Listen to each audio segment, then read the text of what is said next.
Picture a brotherhood of knights, bound by unbreakable vows and gleaming armor, who once stood as guardians of faith and kingdoms, only to vanish from history's pages as completely as morning mist under the sun.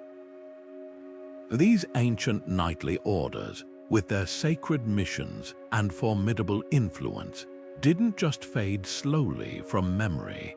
They disappeared without explanation, leaving behind little more than whispers, fragments of symbols, and unanswered questions that have haunted historians for centuries.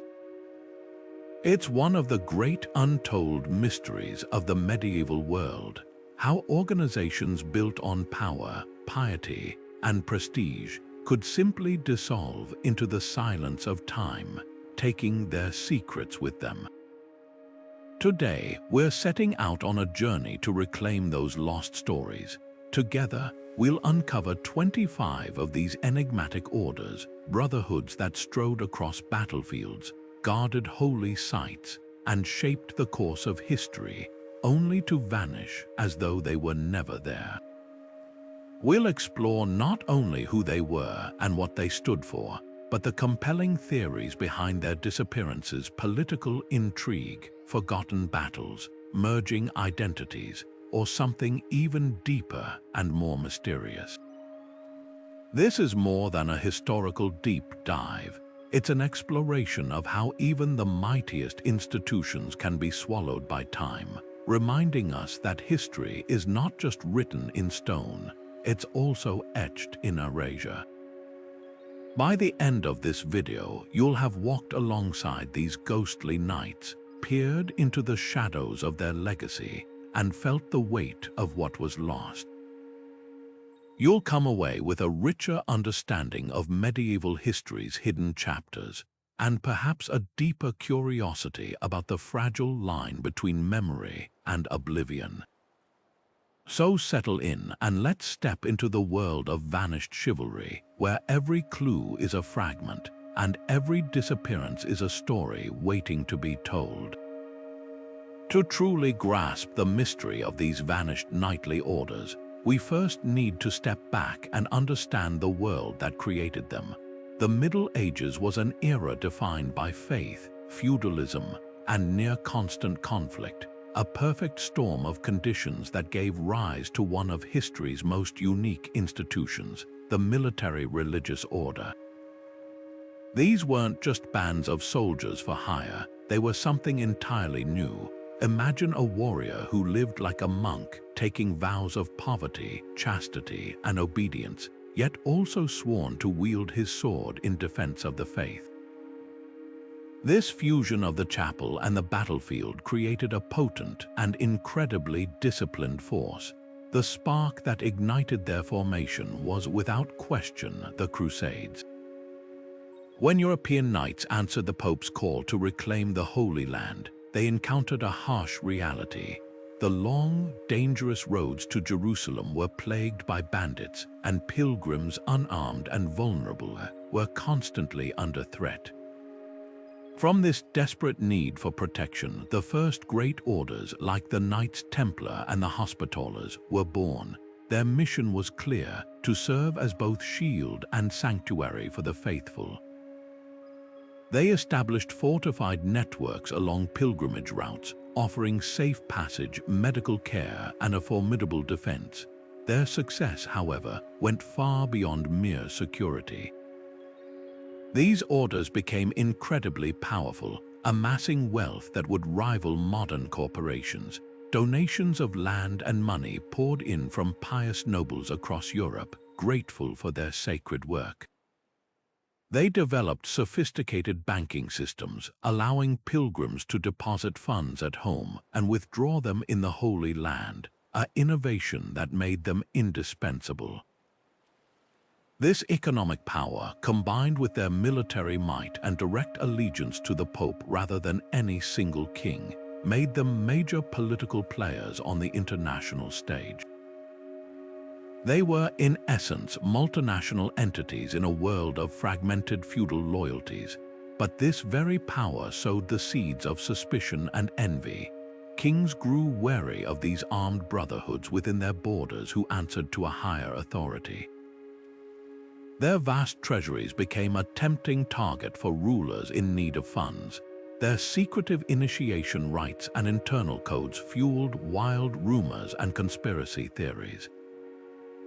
So when we talk about these orders vanishing, we're not discussing obscure local clubs that simply faded away. We're talking about the sudden and often unexplained collapse of deeply entrenched, powerful, and wealthy institutions that were woven into the very fabric of medieval politics, economy, and society. Their disappearances left a void that echoes through history, a puzzle missing its most crucial pieces. Our journey into the shadows of vanished chivalry begins with one of the most prestigious and yet enigmatic brotherhoods, the Order of the Dragon. Established in 1408 by the ambitious King Sigismund of Hungary, this order was born from a clear and present danger: the rapidly expanding Ottoman Empire, which was steadily pushing into the heart of Europe.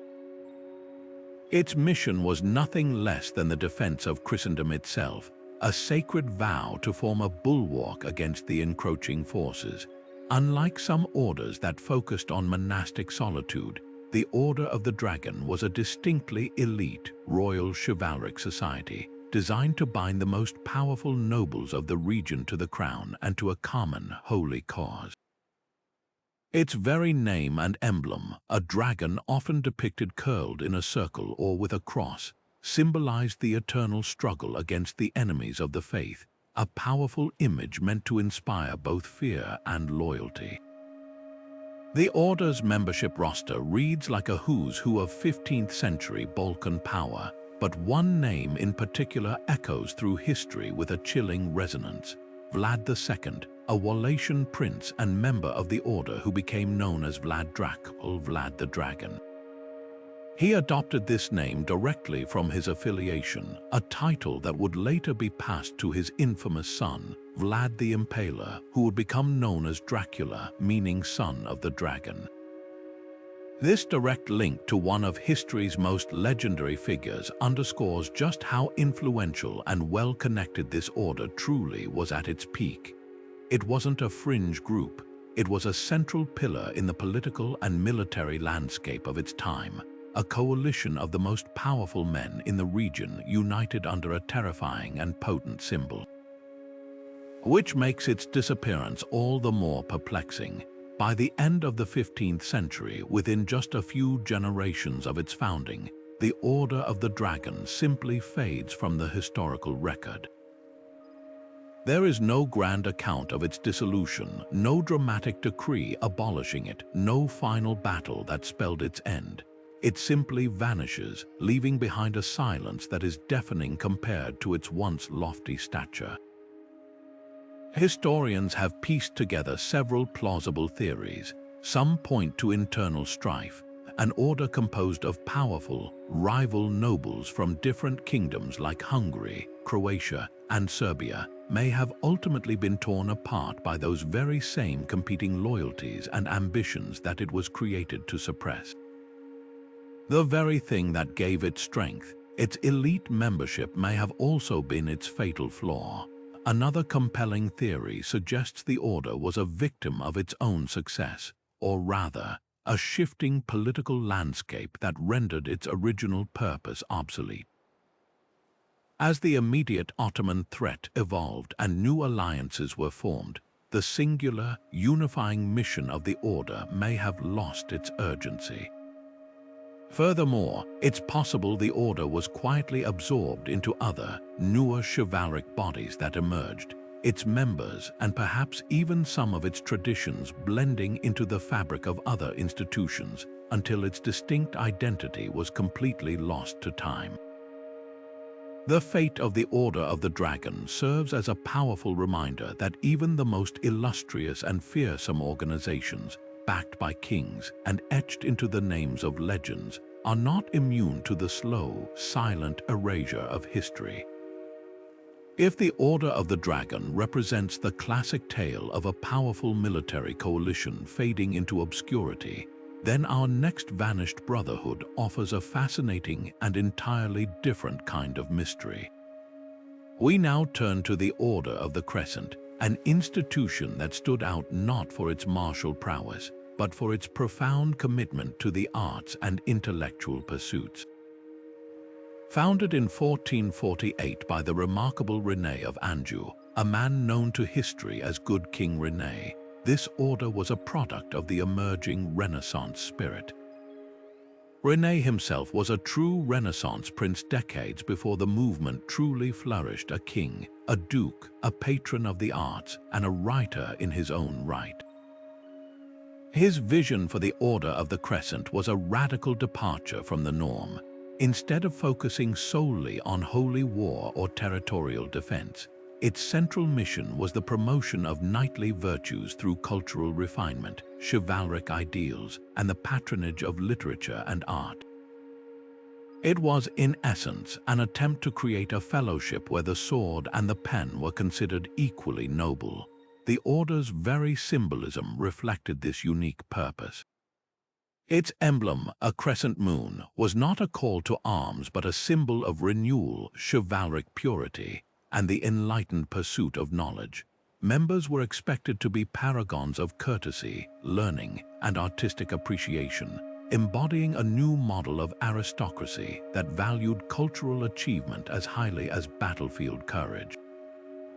In many ways, the Order of the Crescent was ahead of its time, a precursor to the great secular orders of the Renaissance that would prize intellectual and artistic merit. We have fleeting glimpses of its activities, hints that it organized lavish festivals, jousting tournaments infused with allegorical themes, and gatherings where poetry was recited and philosophical debates were held. It represented a beautiful, almost idealized vision of what knighthood could become. And then it was simply gone. Within a few short decades of its founding, the Order of the Crescent vanishes from all contemporary records. Unlike orders that fell in battle or were dissolved by papal decree, this disappearance feels like a candle being snuffed out, leaving behind almost no smoke. The lack of any substantial evidence is what makes this case so deeply puzzling. There are no crumbling castles that can be definitively linked to it, no trove of documents outlining its internal rules, and no clear list of its illustrious members beyond its founder. It's a historical ghost, its existence confirmed only by a handful of references in chronicles and a few pieces of art, leaving modern historians to piece together its story from fragments. The theories behind its abrupt end are as nuanced as the order itself.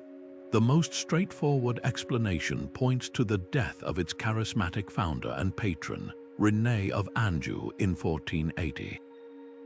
Without his driving vision and royal treasury to support its activities, the order may have simply lost its momentum and raison d'etre.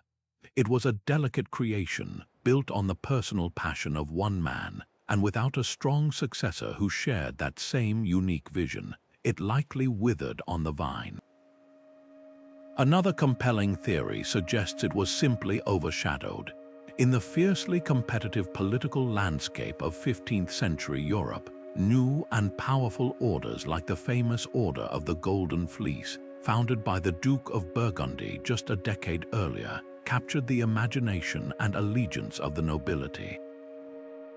These orders offered tangible political power and prestige, while the Order of the Crescent offered cultural enrichment, a noble goal, but perhaps one that couldn't compete with the hard realities of power and influence.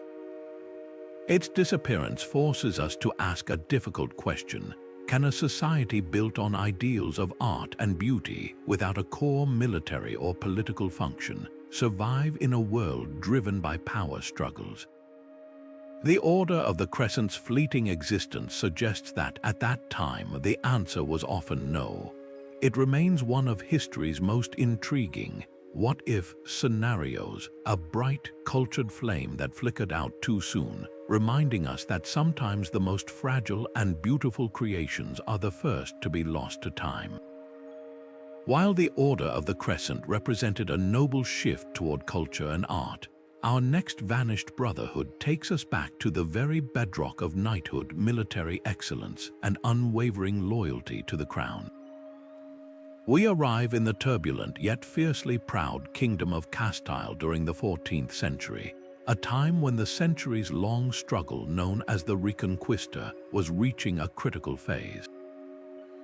It was here, under the rule of the formidable King Alfonso XI, that one of Europe's very first secular chivalric orders was born, the illustrious Order of the Band.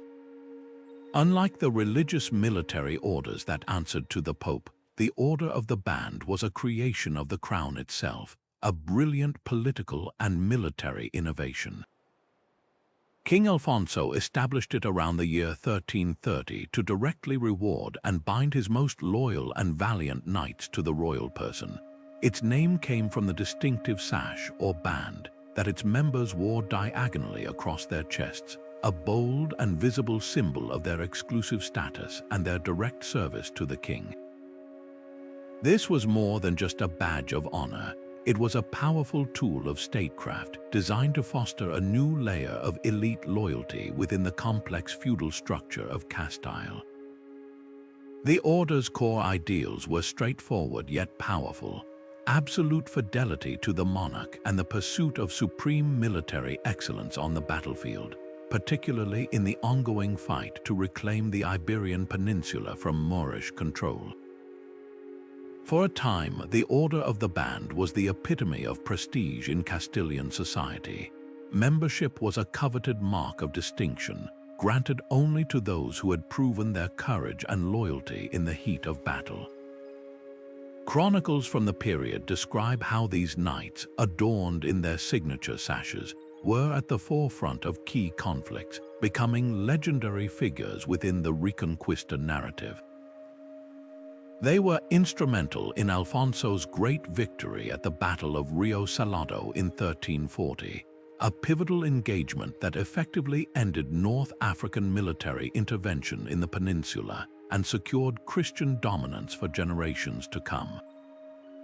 In its prime, the order was not just a military unit, it was a central pillar of the Castilian monarchy's identity and power, a shining example of how chivalric ideals could be harnessed to build a modern, centralized state. And then, almost as quietly as it had risen, the Order of the Band began to fade from history. By the early 15th century, references to it grow sparse, and then they stop altogether. There is no decree announcing its abolition, no record of a final, disastrous battle that wiped out its membership. It simply recedes from view, leaving behind a historical silence that is as puzzling as it is profound. How does an order so central to a king's power and so renowned in its day simply vanish without a trace? Historians point to a confluence of factors rather than a single dramatic event. The most significant was likely the sweeping political changes within Castile itself. The kingdom underwent periods of intense internal strife, civil wars, and succession conflicts after Alfonso's death. In such an unstable environment, an order so intimately tied to one specific monarch could easily fall out of favor with his successors, who might have sought to create their own symbols of power and loyalty. Furthermore, the very nature of warfare and aristocracy was evolving. The ideal of the knight as the pinnacle of military might was gradually being challenged by new technologies and tactics, potentially making an order focused solely on martial prowess seem somewhat outdated. Perhaps the most compelling theory is one of absorption and obsolescence. In the 15th century, new and even more magnificent orders of chivalry began to emerge across Europe, capturing the imagination of the nobility. The most famous of these was the Order of the Golden Fleece, founded by the Duke of Burgundy in 1430. Orders like this offered immense international prestige, vast wealth, and powerful political networks that far surpassed the more national-focused scope of the Order of the Band. It is entirely plausible that the leading noble families of Castile, always looking to elevate their status, gradually shifted their allegiance and energy toward these newer, flashier institutions. The old band may have been quietly abandoned, its traditions and members slowly absorbed into the fabric of these more glamorous brotherhoods until its unique identity was completely erased. The disappearance of the Order of the Band is a sobering lesson in how even the most foundational and respected institutions can be quietly dismantled by the relentless tides of political change and shifting aristocratic fashion. From the sun-baked battlefields of Castile, we now journey north to the cold and unforgiving frontier of the Baltic Sea, where a different kind of knightly order met an even more dramatic fate. Here, the mission was not reconquest but outright conquest, and the instrument of this holy war was the Order of the Sword, a brotherhood whose very name evokes a purpose of stark and brutal clarity. Officially known as the Livonian Brothers of the Sword, this order was established in the year 1202 with a singular, zealous goal: to subjugate, convert, and colonize the pagan tribes of the territories known today as Estonia and Latvia. Unlike the more politically nuanced orders of Western Europe, the Sword Brothers were a product of the raw, violent edge of Christendom, created not just to defend but to aggressively expand its borders through the point of a sword and the fire of a torch. Their early years were marked by a terrifying and efficient campaign of expansion. With the official blessing of the Pope and the logistical support of the King of Denmark, the Order carved out a vast feudal state for itself in the Baltic, a domain they called Livonia. They built formidable stone castles amidst the dense forests and marshlands, imposing their will and their faith on the local populations with an iron fist. Their tactics were often ruthless, and their reputation was one of fanatical cruelty, even by the harsh standards of the time. For over 3 decades, they were the undisputed masters of this rugged territory, a sovereign military power answering to no earthly king but their own Grand Master, and their success seemed to validate their brutal methods. They were the embodiment of the crusading spirit at its most raw and ambitious, a self-sustaining engine of holy war. This relentless expansion, however, sowed the seeds of their own destruction. Their aggression had earned them not only the bitter hatred of the pagan tribes, but also the deep resentment of their Christian neighbors, including the Archbishop of Riga and the King of Denmark, who watched the Order's growing power with increasing alarm. The Sword Brothers were overextended, surrounded by enemies, and politically isolated. Their house of cards came crashing down in a single, catastrophic afternoon in 1236 at the Battle of Saul. There, a combined force of pagan Lithuanians and Semigallians ambushed and annihilated the Order's army, killing the Grand Master himself and approximately 50 of the Order's high-ranking knights, effectively wiping out its entire leadership and military backbone in one fell swoop. In the wake of this unprecedented disaster, the Order was left shattered and defenseless, with their forces decimated and their territory vulnerable to complete collapse. They had no choice but to accept a humiliating rescue. In 1237, the remnants of the Order of the Sword were formally and forcibly absorbed into the much larger and more powerful Teutonic Knights, their northern cousins. They were reorganized as the Livonian branch of the Teutonic Order, forced to adopt their rules, their iconic white mantles with black crosses, and their chain of command. On paper, the Order of the Sword ceased to exist, but did it truly vanish in that moment? This is where the mystery deepens. Historical records suggest that for decades afterwards, a distinct sense of identity persisted among these Livonian knights. They were often still referred to colloquially as the Sword Brothers in local chronicles, and some scholars argue that they maintained a degree of autonomy and their old, more aggressive tactics within the larger Teutonic structure. The speculation is that a shadow of the original order lingered, a ghost within the machine, perhaps clinging to its traditions and its fierce, independent spirit. Yet gradually, even this faded. The relentless pressure to conform to the Teutonic Order's strict discipline, the constant influx of new recruits from Germany who knew only the Teutonic banner, and the simple passage of time eventually erased the last traces of the Sword Brothers' unique identity.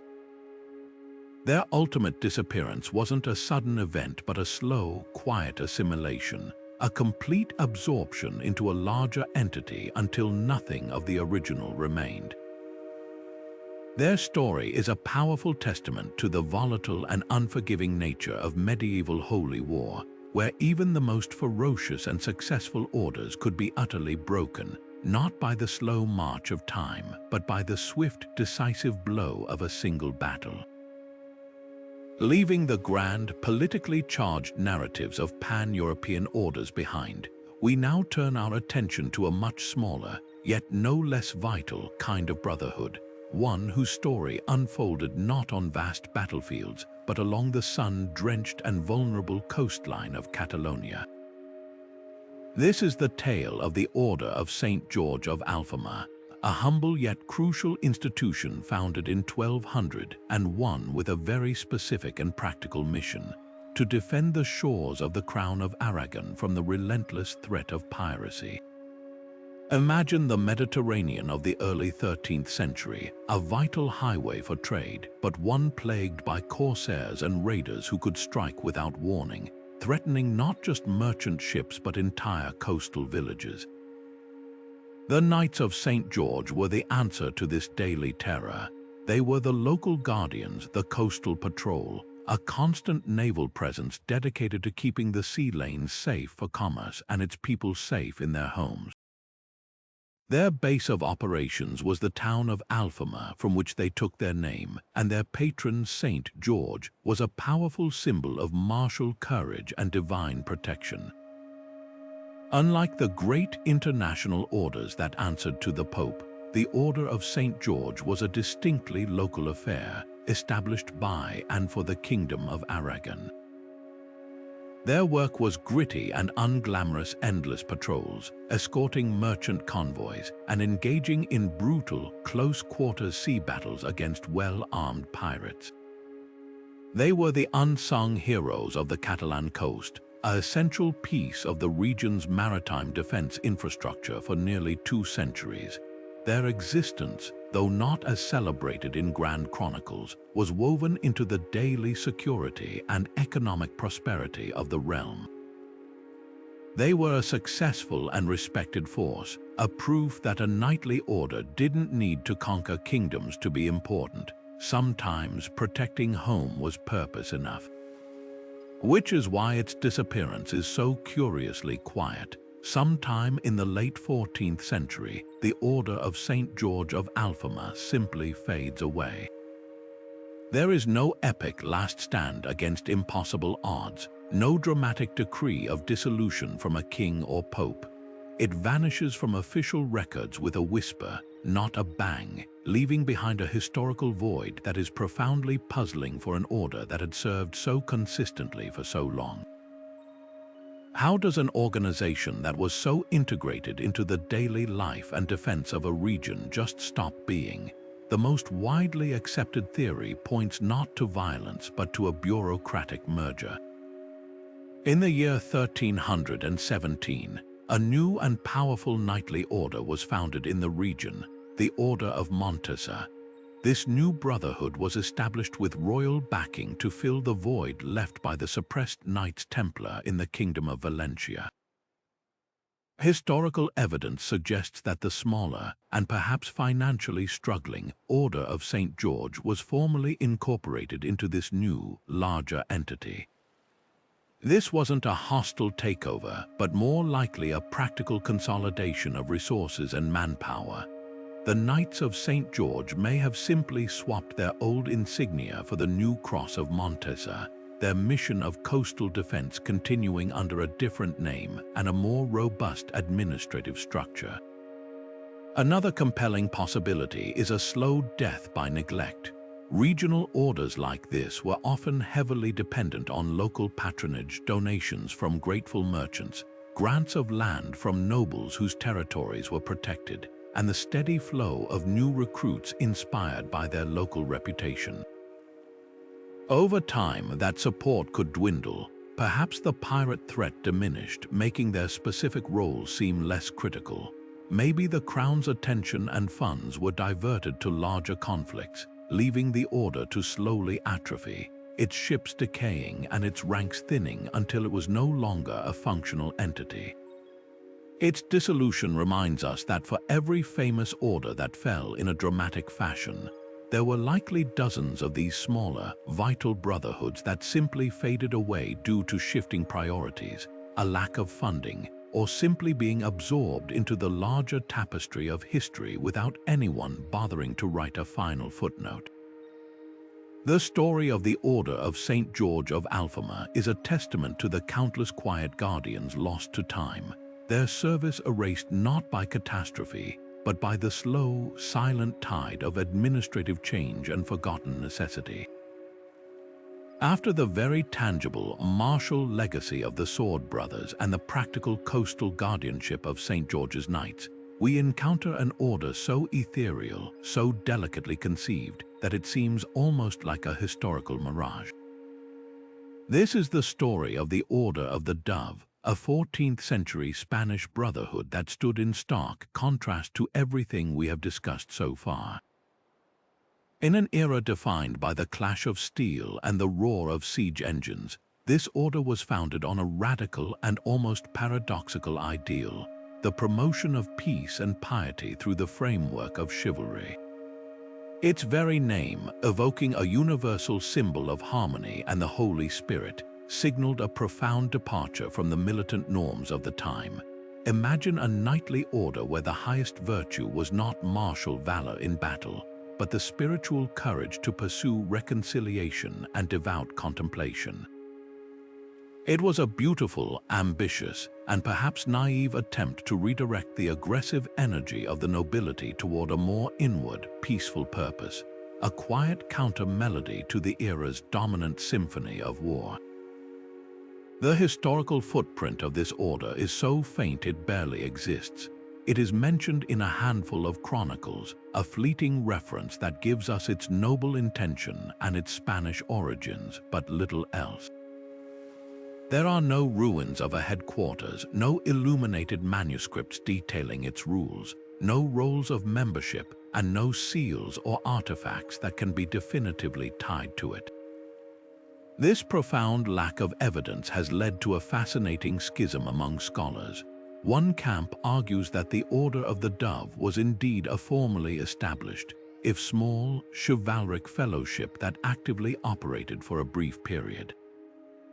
They point to the political climate of 14th-century Spain, a land still reeling from the turmoil of the Reconquista and internal dynastic conflicts, as a plausible incubator for such a peace-seeking movement. Perhaps a forward-thinking noble or a spiritually minded bishop saw the need to heal divisions within Christian kingdoms rather than solely focus on external enemies. The other, perhaps more persuasive, school of thought suggests the order was never much more than a lofty proposal, a symbolic concept that was discussed, perhaps even announced, but never truly activated with members, land, or a functional structure. It might have been a rhetorical device, a piece of political theater intended to shame warmongering factions or to project an image of pious idealism for a particular patron, without any serious intention of building a lasting institution. In this light, the Order of the Dove becomes a ghost not because it died, but because it was never truly born. It was an idea that flickered in the intellectual consciousness of the time before being snuffed out by the relentless pragmatism of the age.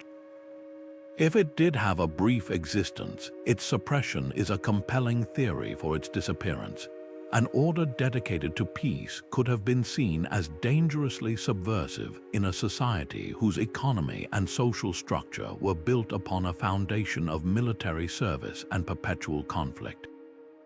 A king relying on his nobles to raise armies for ongoing campaigns would have little patience for a brotherhood preaching pacifism and reconciliation, potentially viewing it as a threat to royal authority and military cohesion. Its dissolution, then, would not require a dramatic battle or a papal bull.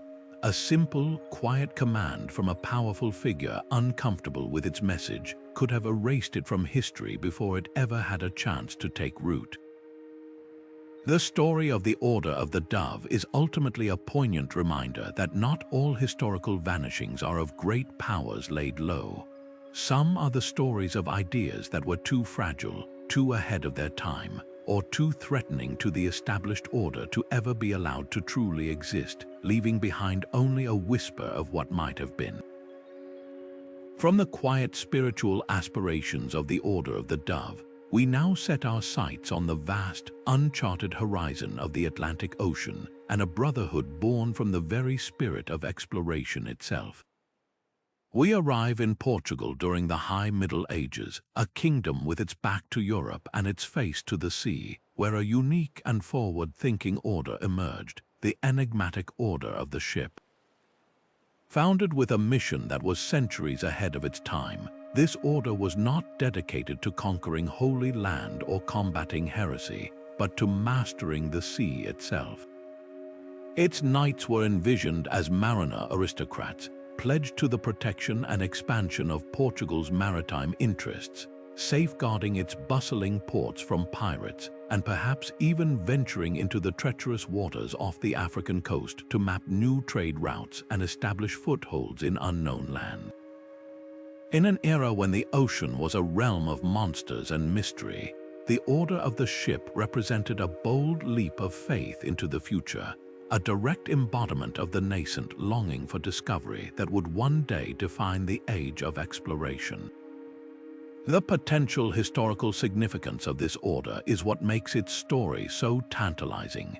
Portugal, under the visionary leadership of Prince Henry the Navigator in the following century, would become the epicenter of global exploration, pioneering the caravel ship and mastering the navigational techniques that unlocked the world.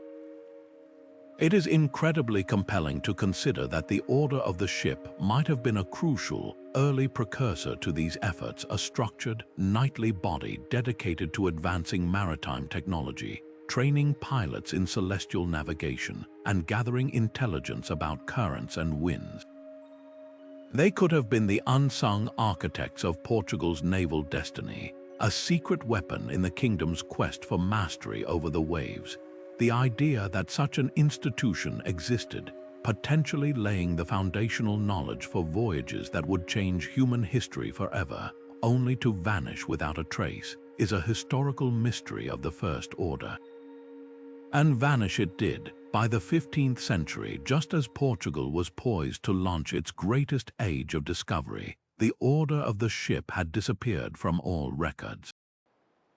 There is no chronicle of its dissolution, no inventory of its assets, no list of its final members. It simply recedes into the fog of history, leaving behind no wreckage, only a ghostly silhouette against the backdrop of Portugal's rising maritime power.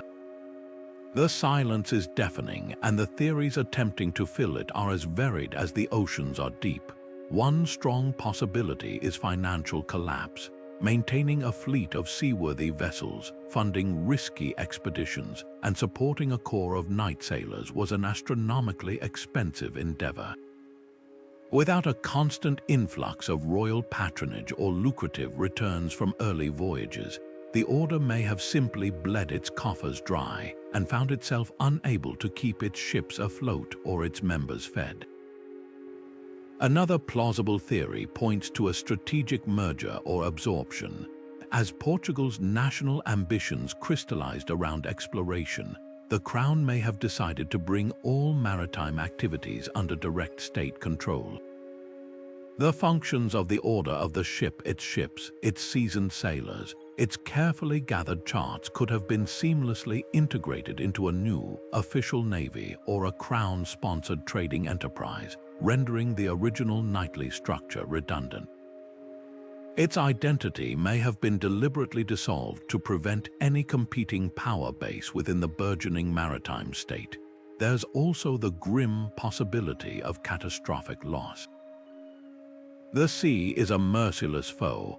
A single disastrous expedition, a fleet lost to a sudden storm or an encounter with a hostile force, could have wiped out the Order's core membership and leadership in one tragic event, an accident at sea that erased them from history as completely as if they had never existed. The story of the Order of the Ship is ultimately a haunting tale of lost potential. It stands as a stark reminder of how the absence of a few key documents can leave a gaping hole in our understanding of history. Were they the true forerunners of Vasco da Gama and Ferdinand Magellan? Did their failed voyages provide the crucial lessons that led to later successes? We will likely never know for certain. Their disappearance is a silent void in the timeline of exploration, a missing chapter that forever leaves us wondering about the unseen hands that may have helped steer humanity into a new age. Now we turn our attention from the windswept decks of Portugal's maritime dream to the heart of the Alps and the powerful dynastic politics of a rising European house. Our next vanished order is intrinsically linked to the fortunes of one family, the House of Savoy. In the 14th century, this ambitious dynasty, which would one day unify Italy and provide its kings, established its own chivalric brotherhood, the Order of the Collar. Unlike the great international crusading orders, this was a deeply personal institution, created not for the defense of Christendom, but for the consolidation of Savoyard power. Its core ideals were laser-focused on the needs of its patron, unwavering loyalty to the Count of Savoy, and dedicated service to the state he was building. The Order's very name, derived from the collar worn as its insignia, was a powerful symbol. This was no mere necklace, it was a tangible, physical bond, a chain of fealty that visibly connected each knight directly to his sovereign, a constant reminder of their primary allegiance not to a distant pope or a vague ideal, but to the man who ruled from the Alpine castles of Savoy. The mystery surrounding the Order of the Collar is not one of dramatic downfall, but of quiet, perplexing evaporation. We know it existed, it is referenced in court documents and chronicles of the time, but almost everything else about it has been lost. What did its collar actually look like? Was it a simple chain of office, or was it adorned with specific symbols meaningful to the House of Savoy? What were its initiation rites? How often did its members convene, and what ceremonies did they perform? The historical record is stubbornly, frustratingly silent. This lack of detail is what makes its disappearance so intriguing. It wasn't a minor, obscure fraternity. It was the personal chivalric instrument of a significant and growing European power. Its fade into obscurity by the time of the Renaissance, leaving behind so few traces, points to a dissolution that was likely deliberate and administrative rather than catastrophic. Historians have two prevailing theories to explain this erasure. The first is a simple story of absorption. As the House of Savoy grew in prestige and its domains expanded, its rulers may have decided that their old, localized Order of the Collar was no longer sufficient for their ambitions. They may have sought to replace it with a new, more magnificent chivalric order that would better project their power on the European stage and attract a higher caliber of international nobility. The old order's traditions and members could have been quietly folded into this new creation, its distinct identity deliberately extinguished to make way for a more modern and politically useful institution. The second theory is one of changing tastes. The Renaissance ushered in a new era of aristocratic culture. The medieval ideals of raw feudal loyalty that the Order of the Collar represented began to seem outdated, replaced by a new emphasis on humanist learning, artistic patronage, and a more refined courtly notion of nobility. The Order may have simply been abandoned, its rituals discontinued because they no longer resonated with a new generation of Savoyard princes who saw themselves as Renaissance men, not medieval warlords. The fate of the Order of the Collar is a masterclass in how the evolution of political strategy and cultural fashion could quietly retire even the most personally significant institutions, wiping them from history not with a bang, but with a mere change in royal preference. But the crusade itself was only the beginning of the story. In its violent wake, a new kind of knightly order emerged, one designed not for conquering distant holy lands, but for policing beliefs and rooting out dissent within the very heart of Christendom. This was the Order of the Faith, a brotherhood forged in the white-hot fires of the Albigensian Crusade with a singular, grim purpose: to serve as the permanent enforcers of Orthodoxy, hunting down any lingering traces of the Cathar heresy that the war had failed to completely eradicate. Imagine these knights not as crusaders marching under the banner of the Pope to far-off Jerusalem, but as a dedicated internal security force operating within the towns and countryside of Languedoc. Their mission was one of inquisition and intimidation, a constant armed presence meant to ensure that the hard-won victory of the Catholic Church would not be undone by secret meetings or whispered doctrines in the dark. For a time, the Order of the Faith was a powerful and feared institution. It represented the long arm of the Church and the French crown, a symbol of the new, centralized authority imposed upon a region that had fiercely prized its independence. Their existence was a clear statement. The war might be over, but the battle for souls was eternal. They would have been involved in the grim business of identifying heretics, disrupting their networks, and confiscating their properties, acting as both military muscle and religious police. Their power was derived directly from the ongoing panic about heresy, a fear that the Cathar infection, though seemingly cured, could flare up again at any moment without constant vigilance.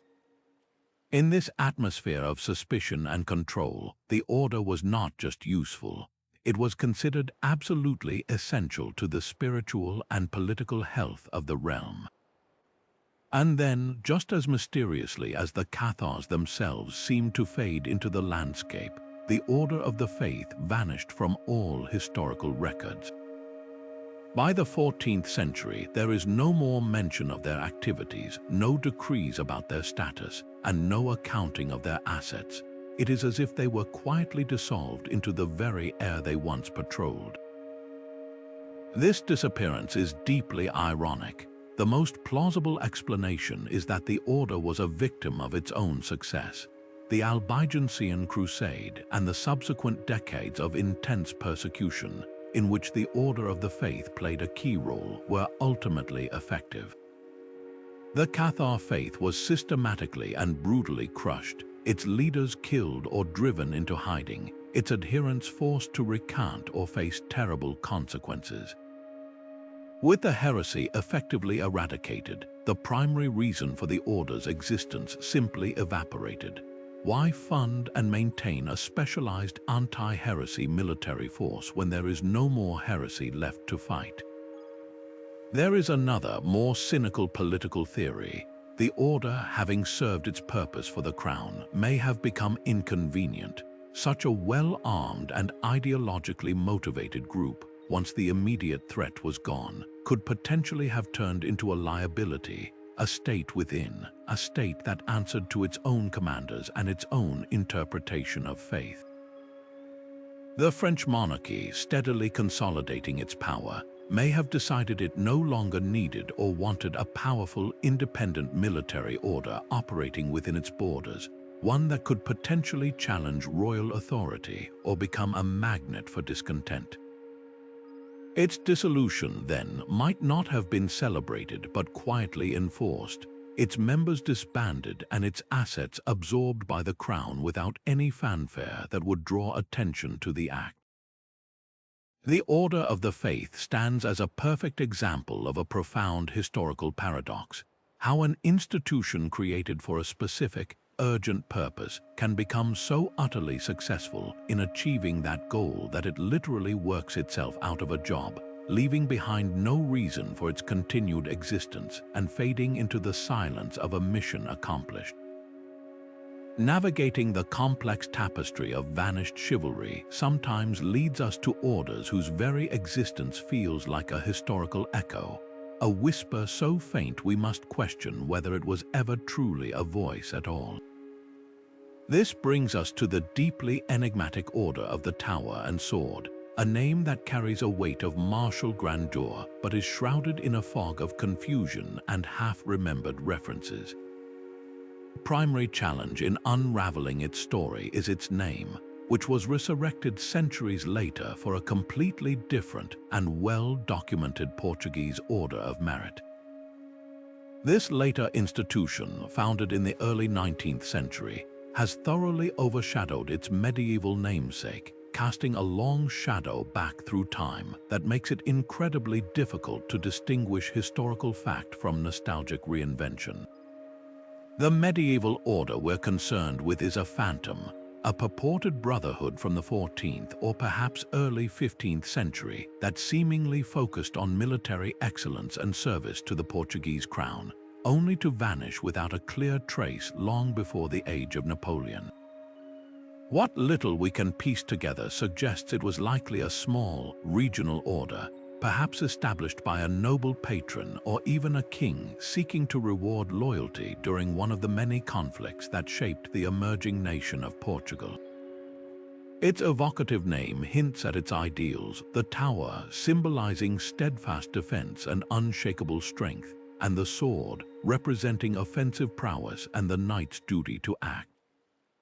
One can imagine its members, a small cotter of trusted warriors, sworn to each other and to their lord, their insignia a blend of these two powerful symbols. They would have been part of the fabric of the Portuguese Reconquista, the long struggle to push the Moorish presence from the Iberian Peninsula, a conflict that defined the era and bred countless such brotherhoods of arms. For a time, their purpose would have been clear and their presence felt within the confines of the royal court or on the battlefield. Yet, by the 15th century, this order had dissolved into the mists of time. The reasons for its disappearance are as opaque as its origins, but they likely follow a pattern common to many minor orders. The most straightforward explanation is a simple lack of sustained patronage. Unlike the great international orders that drew wealth from vast estates across Europe, a small, nationally focused group lived and died by the favor of its royal patron.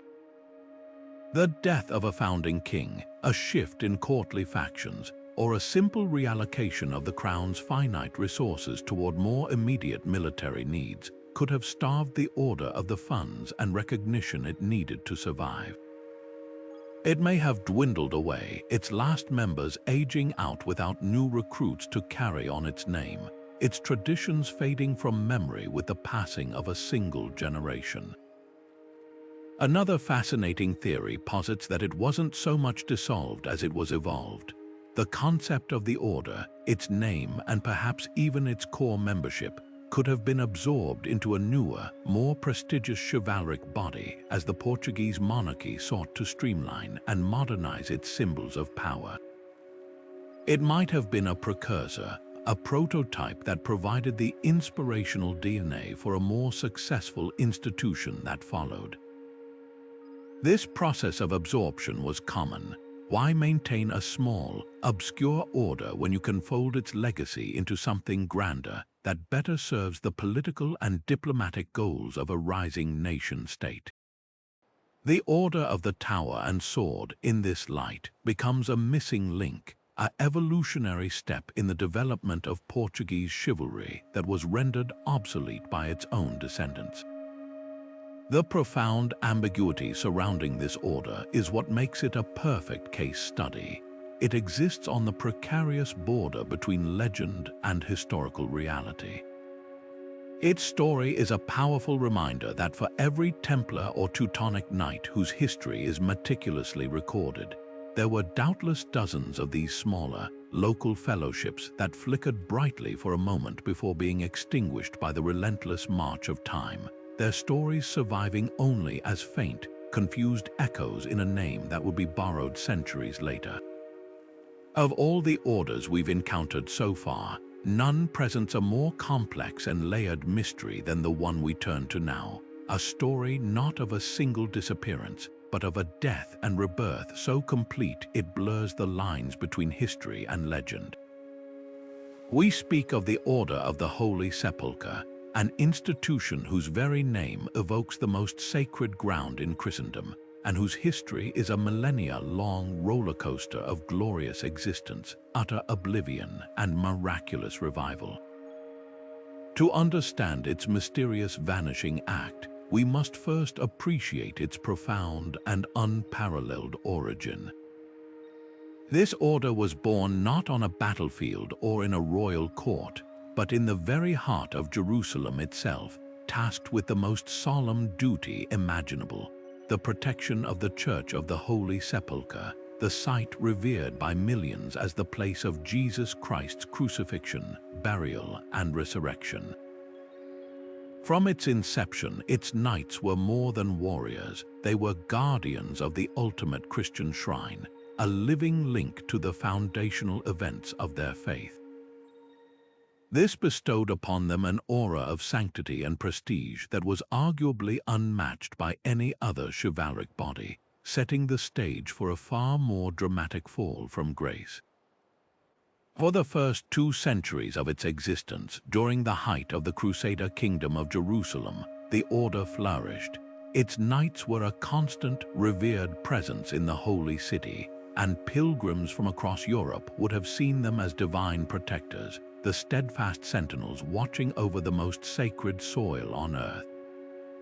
Their role was both practical and profoundly symbolic, but this golden age was brutally shattered in 1187, not by a slow decline, but by the cataclysmic victory of the Muslim leader Saladin at the Battle of Hattin and his subsequent recapture of Jerusalem. For the Order of the Holy Sepulchre, this was an existential catastrophe. With the Holy City lost, their entire reason for being, their headquarters, their mission, their sacred charge, was literally ripped away from them.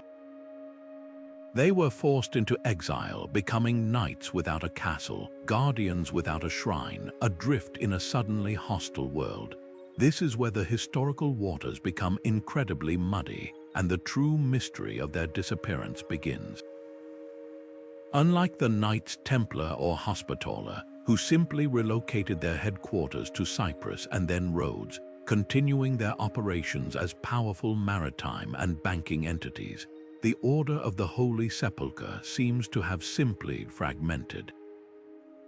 Some historians argue it never truly functioned as a centralized, militarized order in the same way, but rather as a loose confederation of knights who took vows at the holy site. Once that site was lost, the central binding force evaporated. They didn't have vast estates across Europe to fall back on for financial support.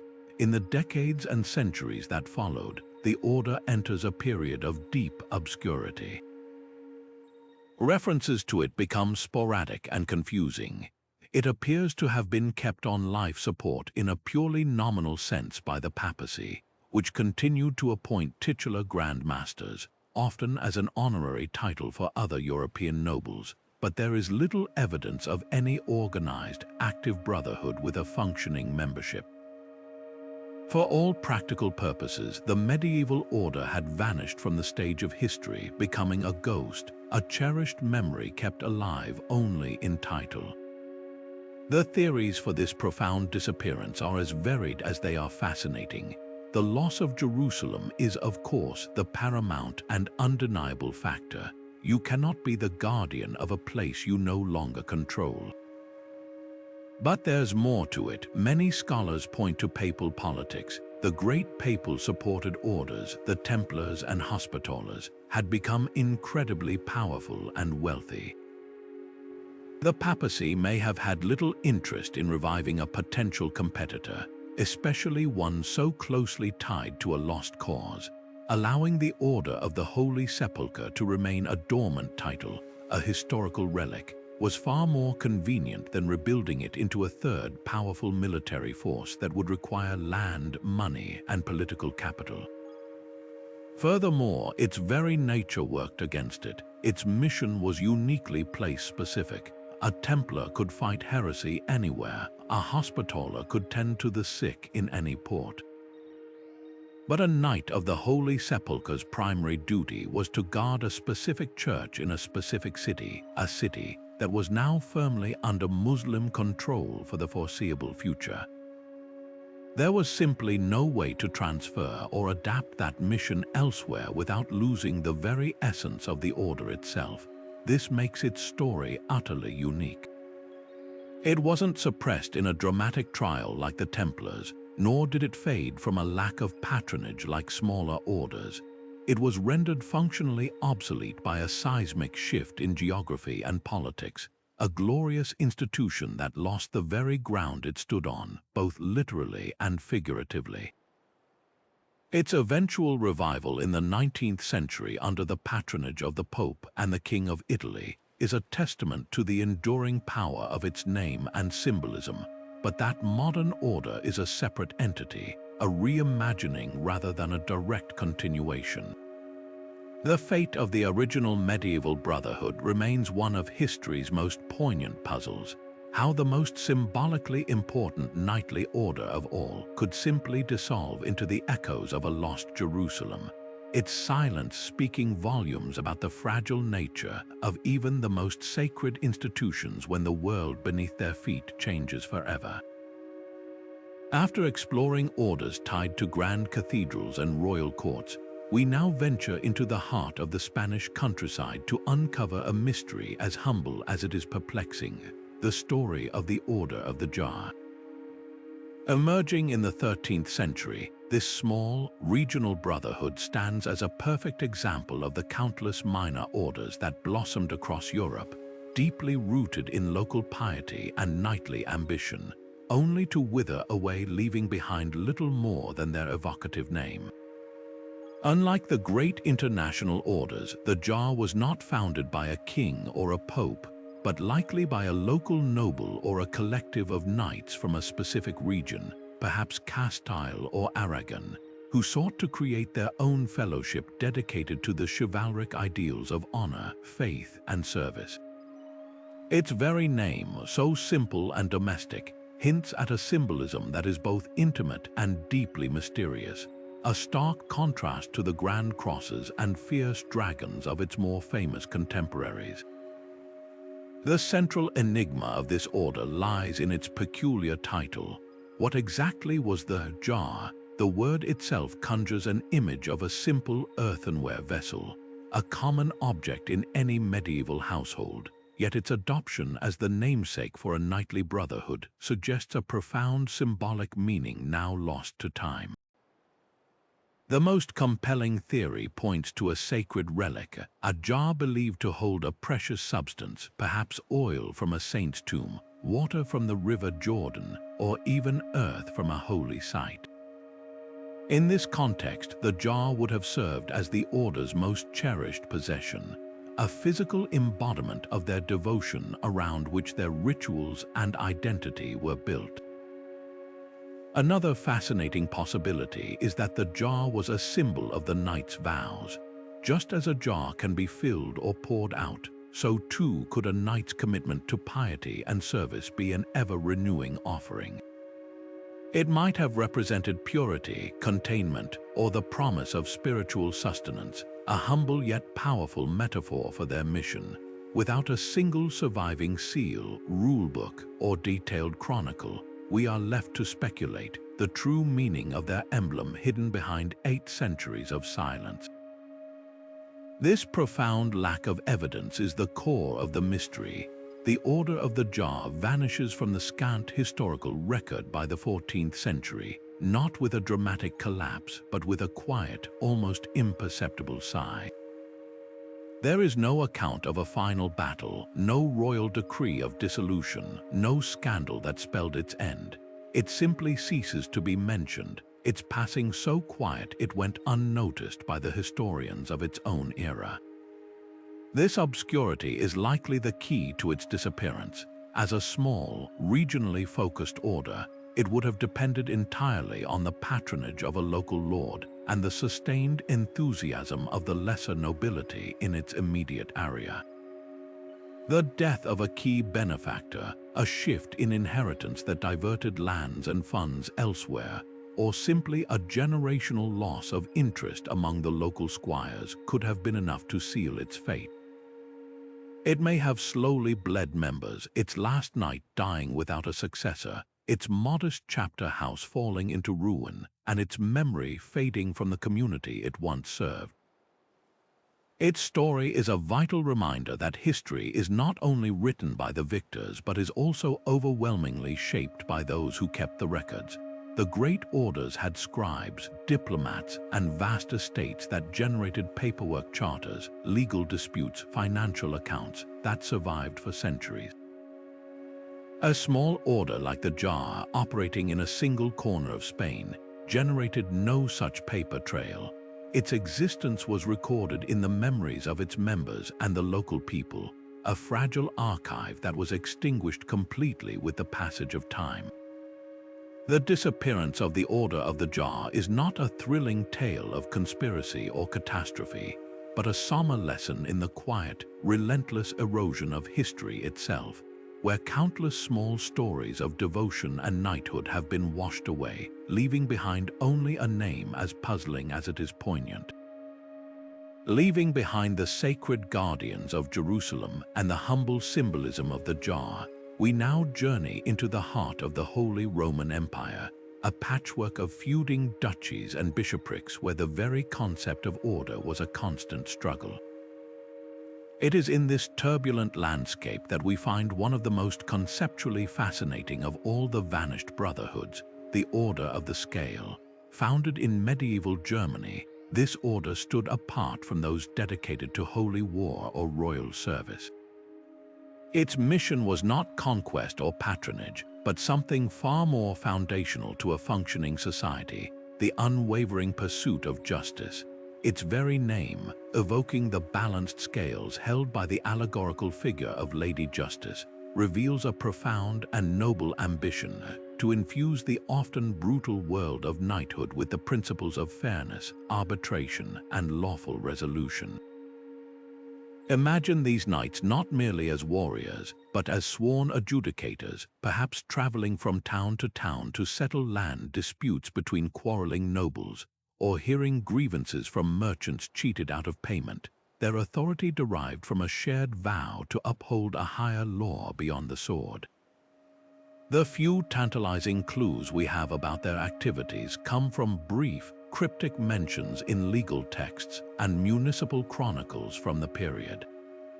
These fragments suggest the order played a specialized role in the complex feudal judicial system, possibly serving as a trusted third party in arbitration, or even acting as a kind of high-status bailiff service to enforce court judgments where local authorities were too weak or too biased to intervene. In an era where a dispute between two powerful lords could easily erupt into a private war devastating the surrounding countryside, a brotherhood of knights respected by all sides for their impartiality would have been an invaluable force for stability. Their membership likely comprised lower nobility and ministerials, a class of knightly administrators, men who moved comfortably in both the world of arms and the emerging world of written law and legal procedure. They were the mediators, the peacemakers in a suit of armor, their greatest weapon not a broadsword but their sworn word and their reputation for fairness. Which makes their complete disappearance during the political upheavals of the 14th century all the more significant. This was an era of immense change and crisis for the German states. The Black Death was ravaging the population.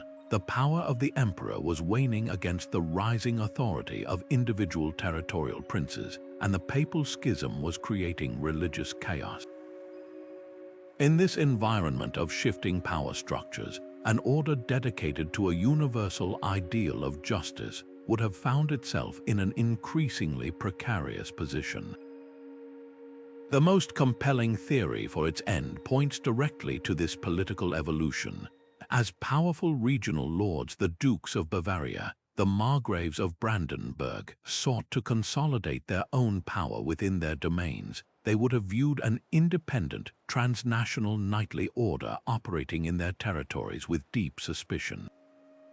Why allow a group of knights who answered to their own internal code and perhaps to the distant, weakening authority of the emperor to administer justice within your borders? Justice was power, and power was something these emerging princes were determined to monopolize. It is highly likely the order of the scale was deliberately suppressed or made obsolete by these territorial lords, who were busy building their own centralized courts and legal bureaucracies staffed by loyal, university-trained lawyers. The order's function, once vital in a fragmented empire, was absorbed into these new state structures, its role made redundant by salaried judges and written legal codes. There was no place for a knightly arbitration service in the new world of princely absolutism. Its vanishing act, therefore, is a quiet but powerful testament to a major historical shift, the transition from a feudal society where justice could be administered by peer-based brotherhoods to the early modern state, which demanded a complete monopoly on law and order. The scales of justice were taken from the hands of sworn knights and placed firmly in the grasp of the emerging bureaucratic state, leaving the order itself as nothing more than a forgotten footnote in the long history of the law. Now we turn our attention to a celestial namesake whose brief, brilliant existence was seemingly snuffed out by the darkest forces of the 14th century. Long before the famous French Order of the Star was established by King John II in 1351, another brotherhood bearing the same hopeful name flickered into being, only to vanish almost as quickly as it appeared. This earlier, enigmatic Order of the Star emerges from the historical record not as a fully formed institution, but as a series of tantalizing fragments, a passing mention in a chronicle, a dubious reference in a regional archive, a cryptic line in a noble's ledger. Its very nature is a subject of intense debate among scholars.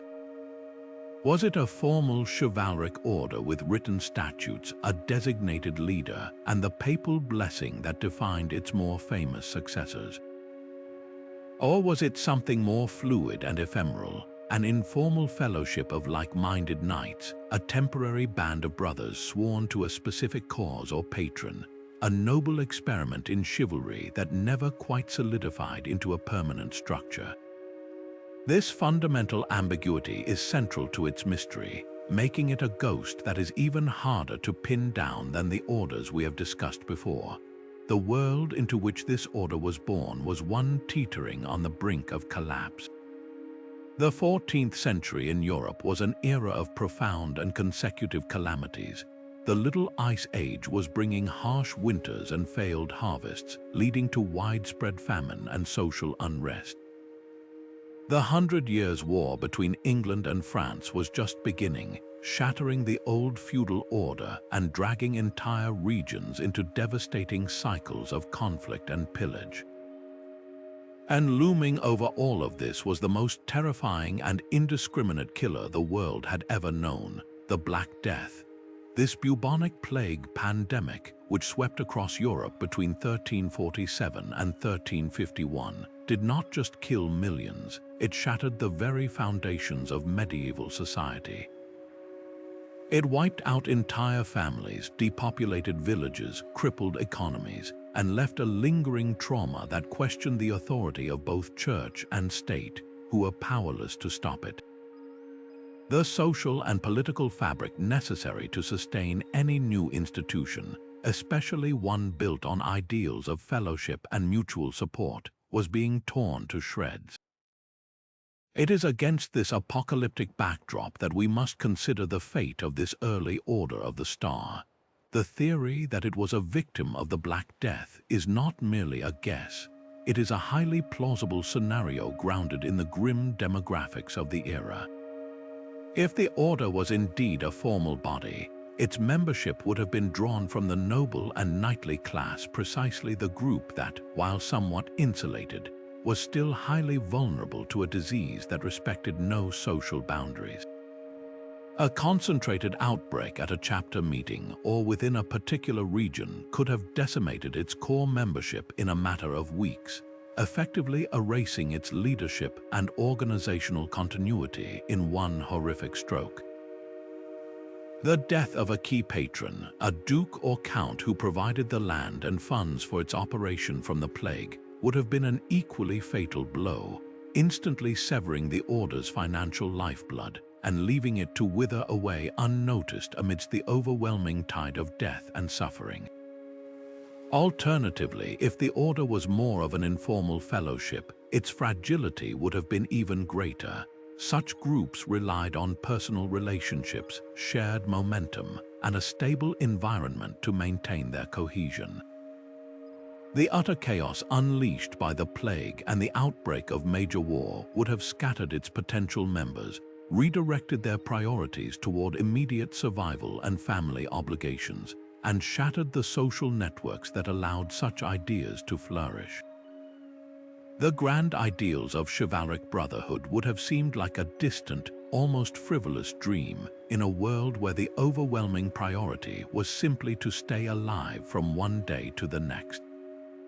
Its disappearance, therefore, may not have been a single event to be recorded, but a gradual fading away as the bonds that held it together were dissolved by fear, grief, and the brutal necessities of a world plunged into darkness. The story of this lost Order of the Star is perhaps the most poignant example of how historical calamities don't just claim lives, they erase possibilities. It represents a path not taken, a chivalric idea that arrived at perhaps the worst possible moment in European history to put down roots. Its vanishing act is a silent testament to the countless cultural and social innovations that were lost in the shadow of the plague, leaving us to wonder what kind of legacy this celestial brotherhood might have left behind had it been born under less tragic stars. From the plague-ravaged fields of Europe and the ghost of a star that never truly rose, we now travel north to the misty glens and rugged highlands of Scotland, a land where history and legend are so deeply intertwined they are often impossible to separate. Here, we encounter one of the most iconic and yet mysterious of all chivalric tales, the ancient origins of the most ancient and most noble order of the Thistle. The modern order, re-established by King James VII of Scotland in 1687, is a celebrated and active institution, a pinnacle of Scottish honor. But its official history is punctuated by a profound and tantalizing gap, a claim of a far more ancient lineage that stretches back into the murky depths of the Scottish Wars of Independence. This is not a story of an order that vanished from record, but rather one that may have never fully materialized in it, existing in the realm of patriotic myth and contested memory. The legendary foundation story is a masterpiece of national symbolism. It recounts that in the 8th century, King Achaeus of the Scots formed an alliance with Charlemagne and established the Order of the Thistle, its emblem chosen after a divine intervention. The tale says that an army of invading Angles was alerted by the cry of a soldier who stepped barefoot on a thistle, allowing the Scots to rally and defeat their enemy. Thus, the prickly, resilient native plant became a national emblem and the centerpiece of the order with its motto, Nemo me impune lacessit, no one attacks me with impunity, a perfect reflection of both the plant's defense and the Scottish spirit.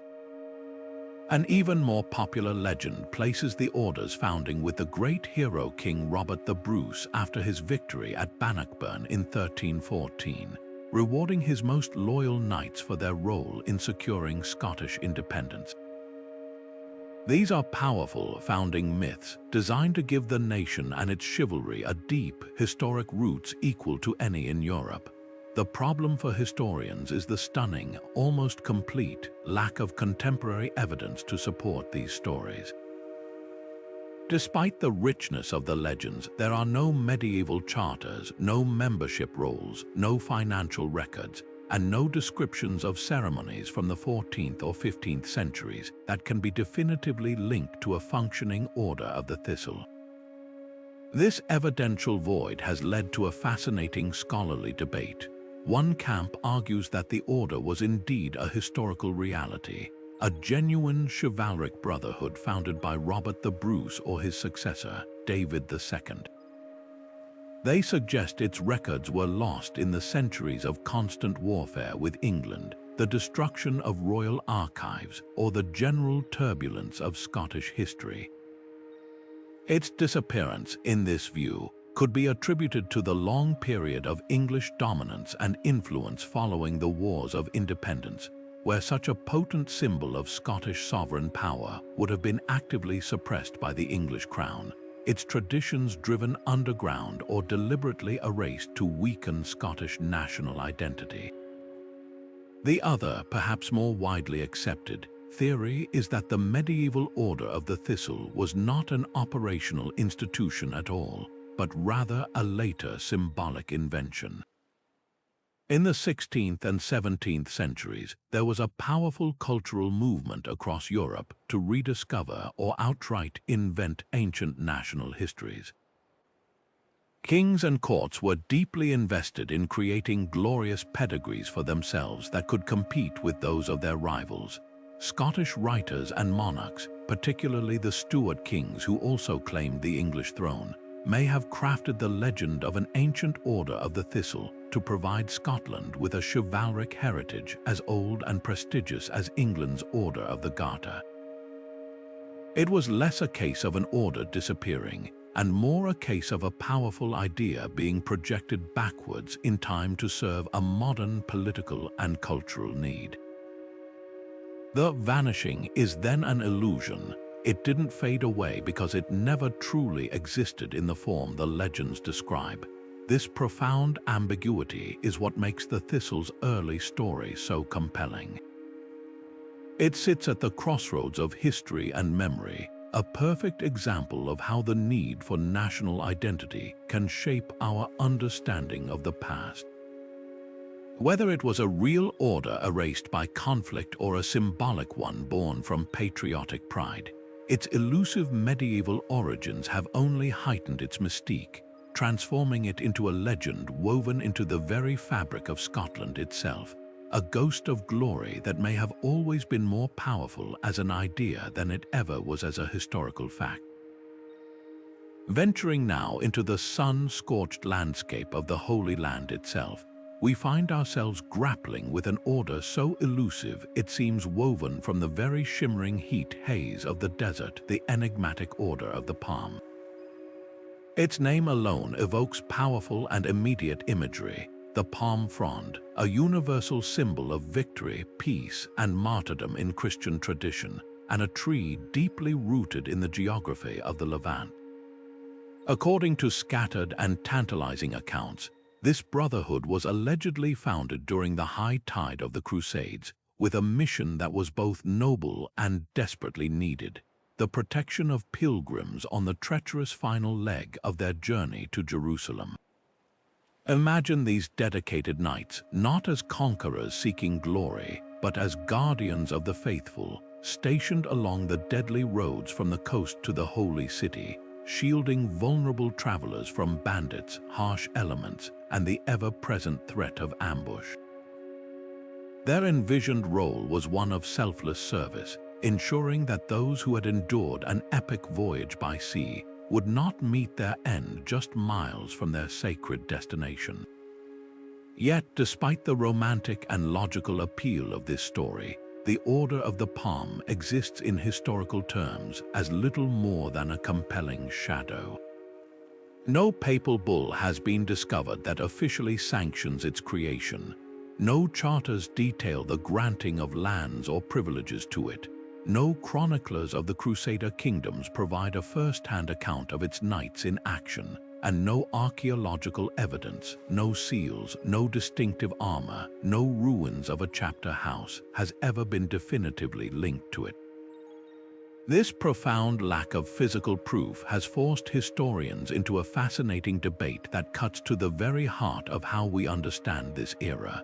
One school of thought suggests the order was indeed real, but existed as a very small, localized, and short-lived initiative. It may have been founded by a minor noble or a charismatic military monk with limited resources, a project that operated on the very fringe of the vast crusading enterprise. In this scenario, its dissolution could have been a simple, tragic matter of attrition. Its small number of knights gradually wiped out in a series of forgotten skirmishes, its purpose ending not with a formal decree, but with the silent death of its last member on some dusty road, its memory fading even among those it was meant to serve. A more intriguing possibility is that it was absorbed. The great military orders, particularly the Knights Templar, were masters of incorporating smaller groups and their assets into their own vast and efficient network. It is entirely plausible that a tiny, independent order like the Palm, if it existed, was voluntarily merged or was formally integrated into the Templar ranks, its members swapping their palm insignia for the famous Red Cross and its original identity being completely subsumed within a few years. Its mission of protecting pilgrims would have continued, but under a different, far more powerful banner, erasing the need for any separate historical record of the palm itself. However, the most fascinating theory is that the Order of the Palm never existed as a formal institution at all. Instead, it may be a classic case of historical conflation or a later legend. The palm symbol was widely used by pilgrims themselves.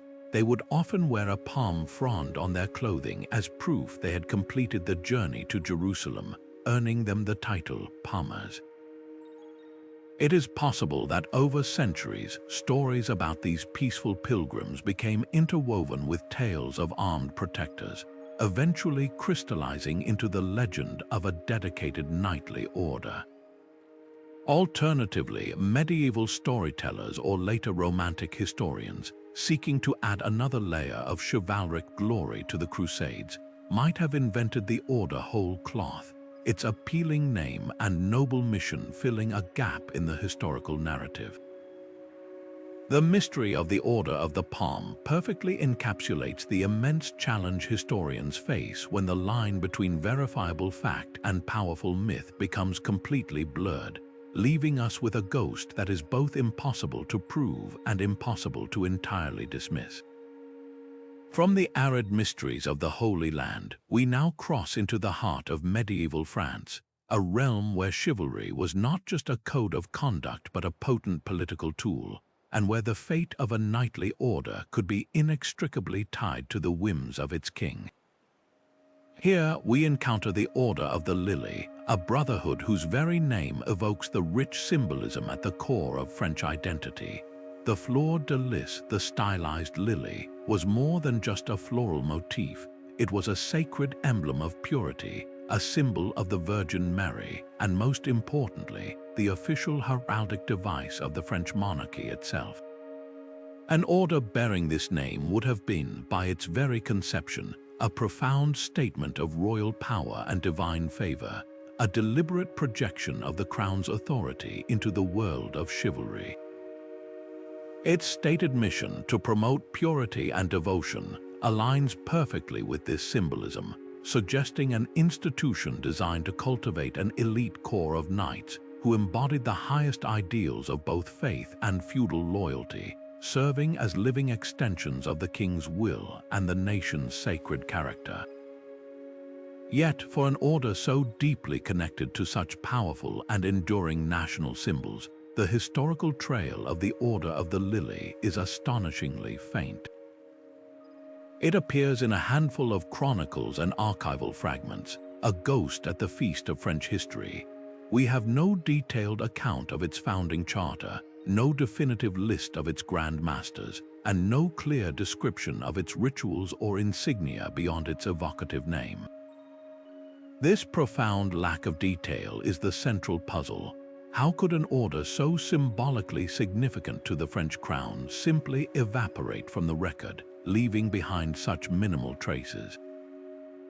The answer likely lies in the catastrophic context of its existence, a period that nearly destroyed France itself, the devastating 100 Years' War. This epic struggle against England was not a single conflict but a series of wars, truces, and resurgences that stretched over more than a century, a relentless grind that consumed lives, treasure, and the attention of the monarchy entirely. In such an environment, an order dedicated to abstract ideals of purity and devotion may have become a luxury the crown could no longer afford. The war effort demanded practical, immediate military solutions, funding for armies, securing alliances, and suppressing internal rebellions.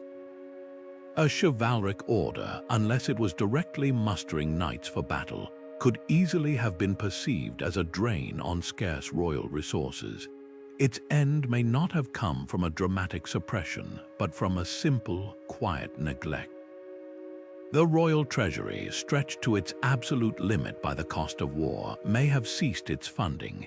The king's focus, once on cultivating a refined chivalric court, would have shifted entirely to the grim business of survival, leaving the order to wither without the constant reinforcement of royal favor.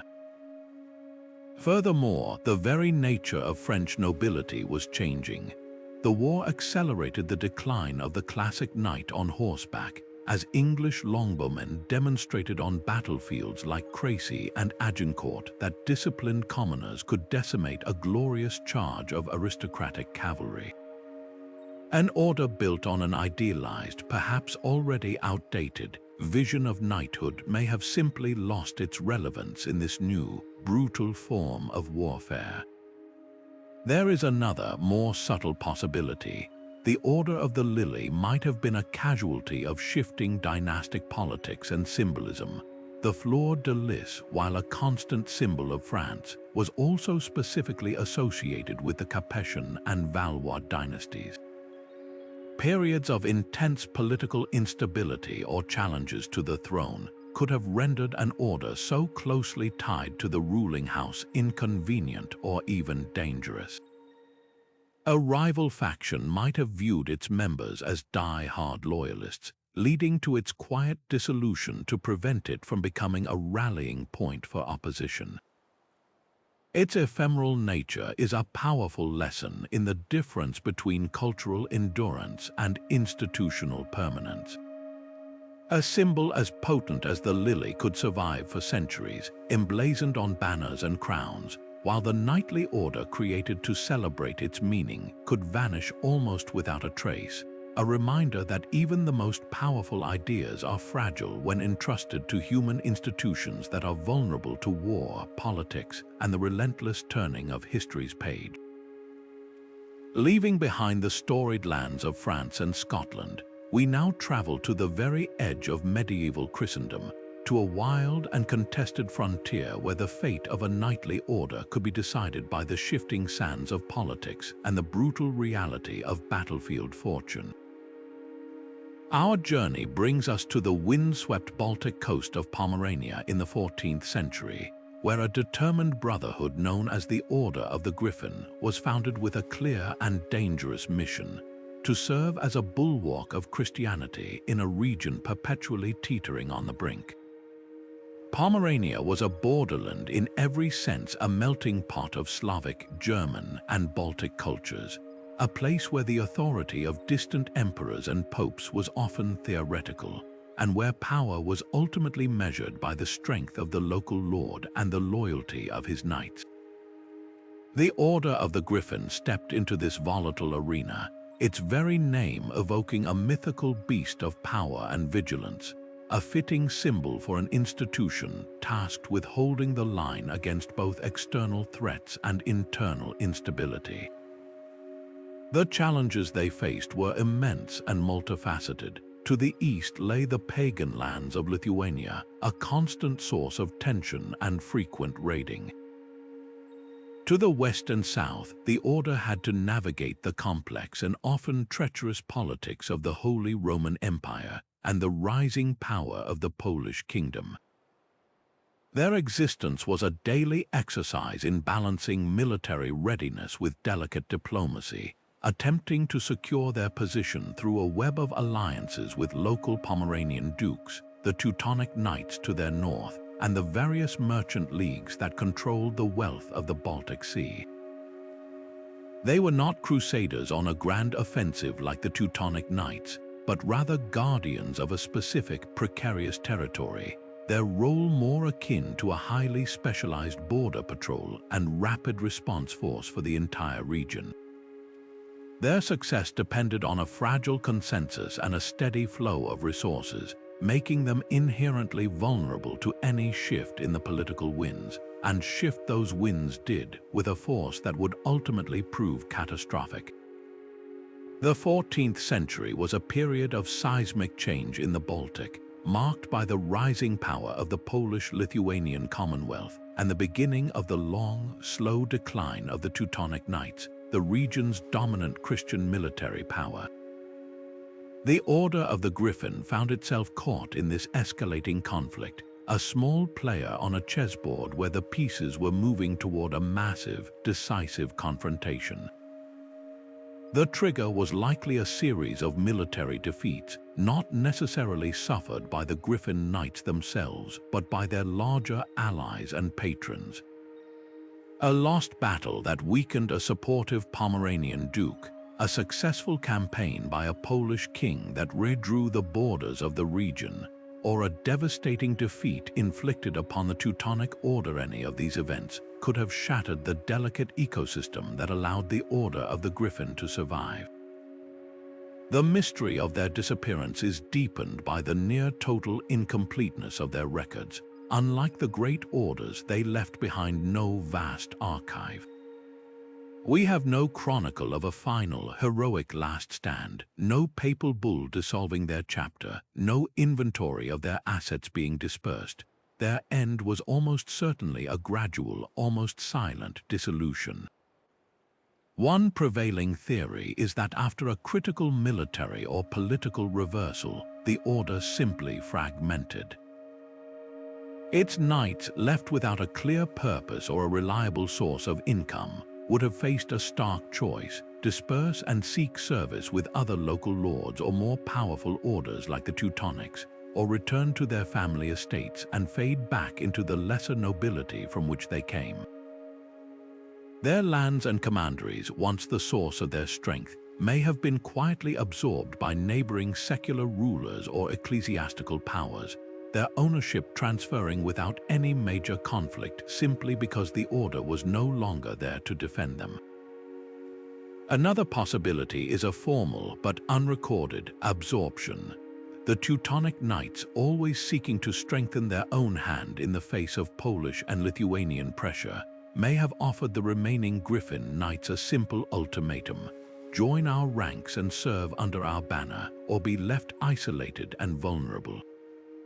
For a knight whose primary vow was to defend Christendom, merging into the larger, more secure Teutonic Order would have been a logical, if not ideal, solution, ensuring his survival even as his original Brotherhood ceased to exist. The story of the Order of the Griffin is a powerful testament to the extreme fragility of these frontier institutions. They were like castles built on the beach, formidable structures that could withstand many storms, but ultimately vulnerable to the one great tide that changes the shape of the coastline itself, leaving behind not even a ruin, but only the memory of where they once stood. Now we journey to a place where history itself becomes a crossroads of faith and legend, venturing into the dazzling yet divided world of Al-Andalus medieval Spain under Muslim rule. Here, amidst the famed conviventure, a period of remarkable cultural and religious exchange, we encounter perhaps the most controversial and thought-provoking entry on our list, the purported Order of the Crescent Moon.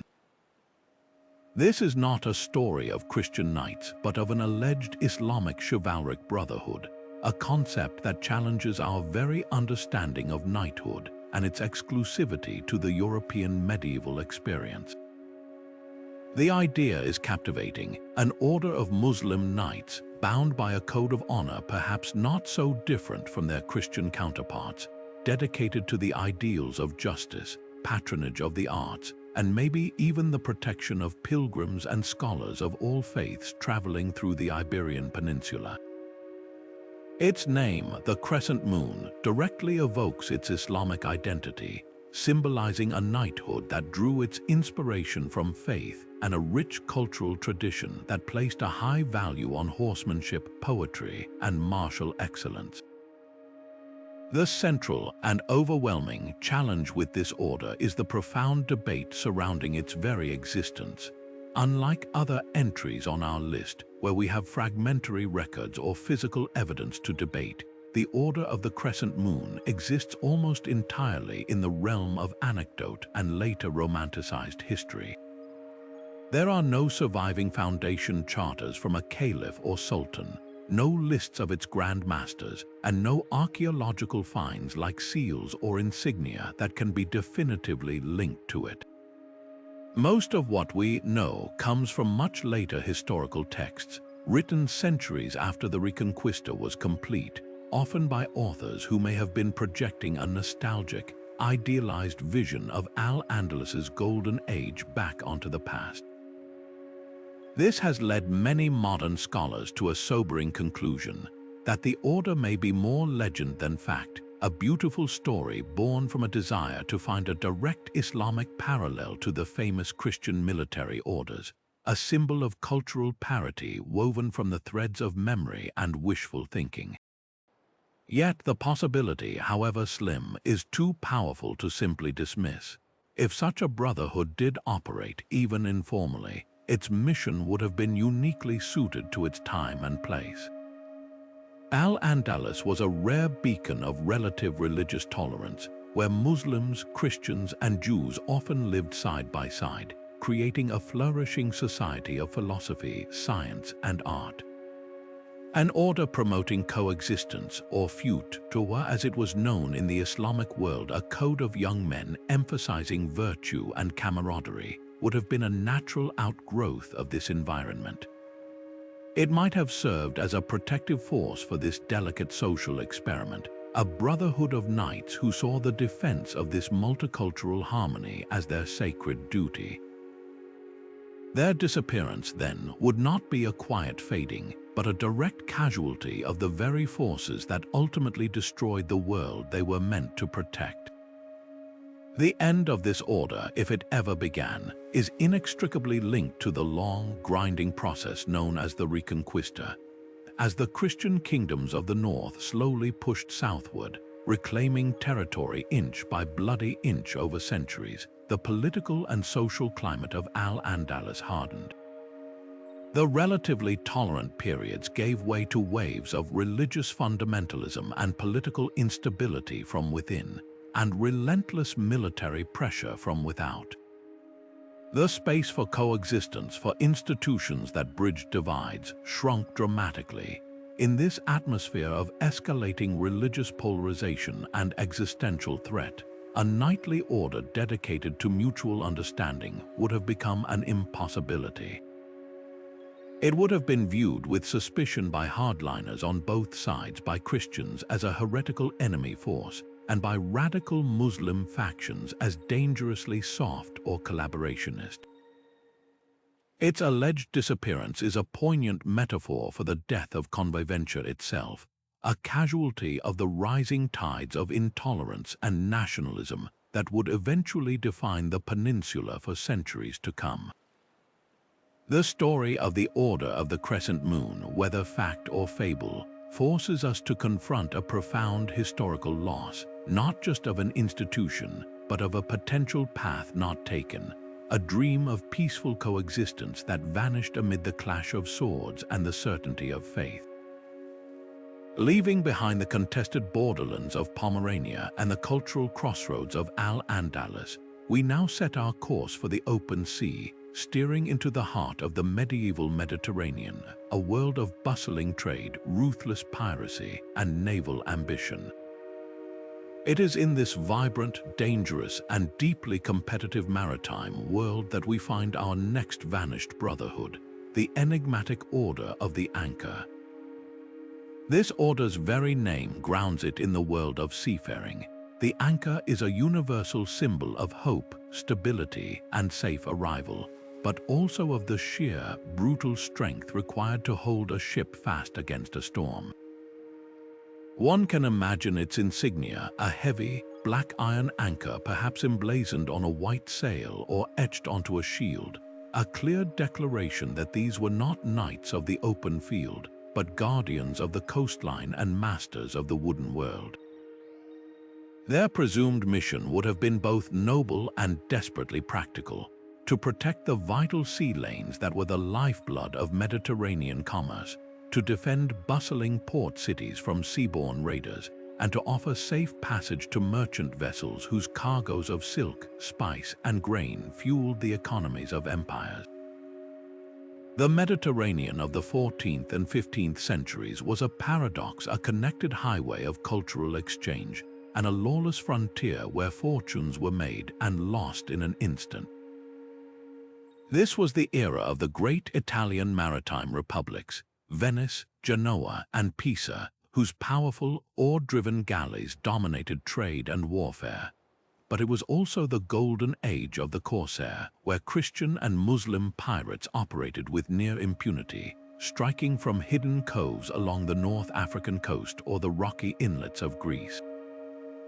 Into this chaotic and lucrative arena, a specialized knightly order dedicated to naval chivalry would have been not just welcome but essential.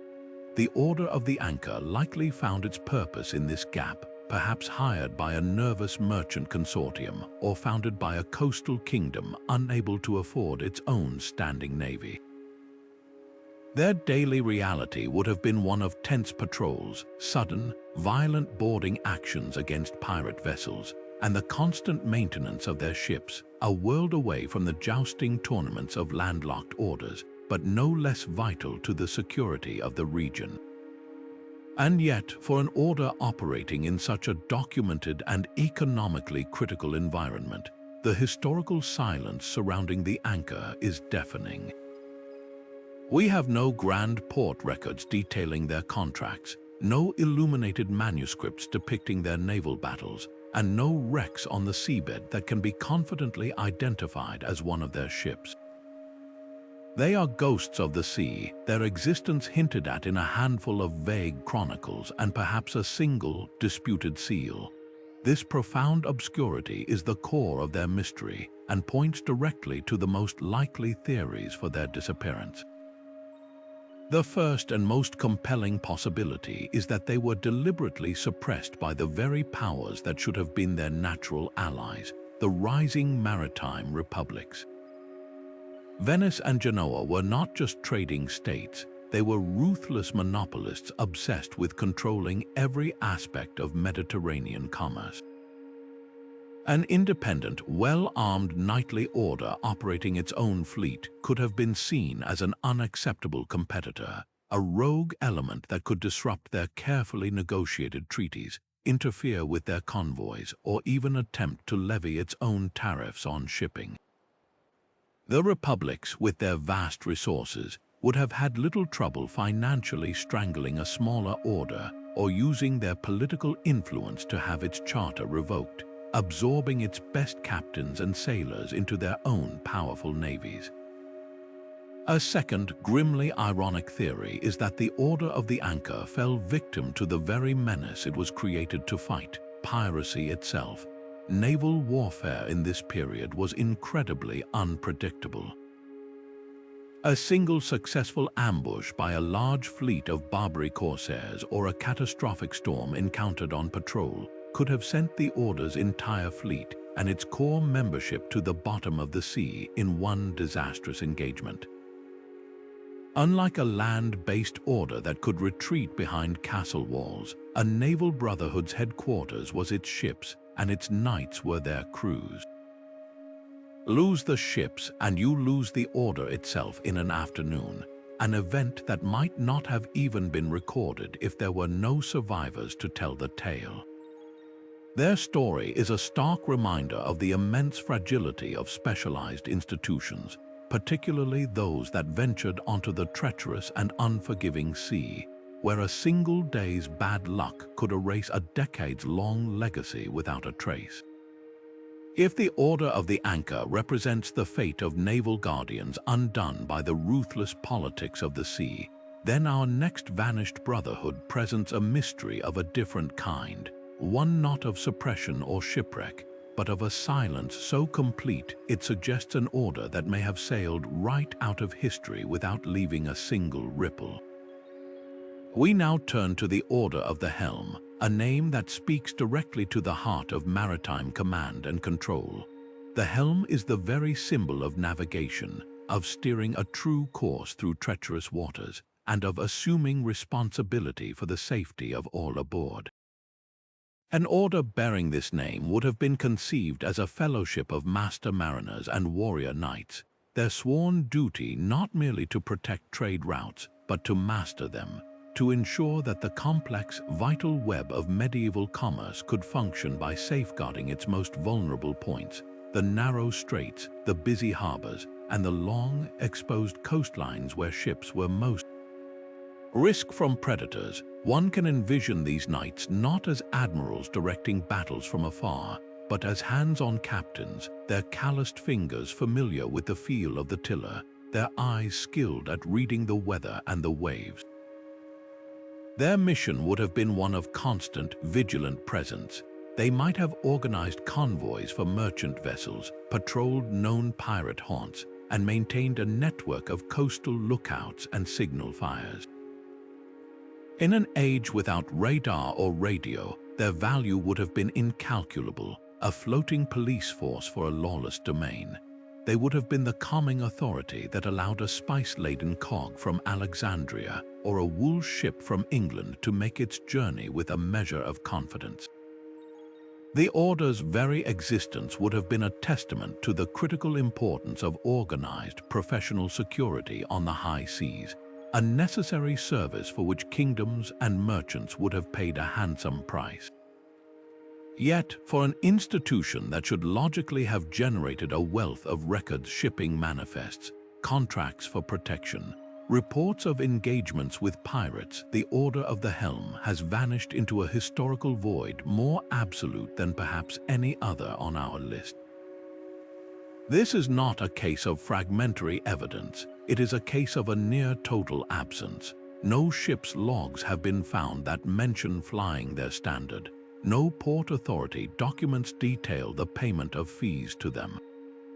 Most tellingly, not a single artifact, no distinctive seal, no piece of armor or weaponry inscribed with their emblem, no tombstone of an identified member has ever been conclusively linked to them. They are, in the most literal sense, a ghost order, studied by historians primarily through a frustrating process of inference. Their name appears in a context that suggests a known entity, but without the substance to back it up. This profound silence is what makes their case so uniquely challenging and their disappearance so enigmatic. The theories attempting to explain this void necessarily focus on the inherent fragility of maritime institutions. The most plausible centers on dramatic economic shifts. The trade routes of the Mediterranean and Atlantic were not static. They were constantly evolving based on war, discovery, and the rise and fall of mercantile powers. A key route that the Order of the Helm was founded to protect might have abruptly shifted due to a new treaty, the silting up of a vital harbor, or the opening of a more advantageous path elsewhere.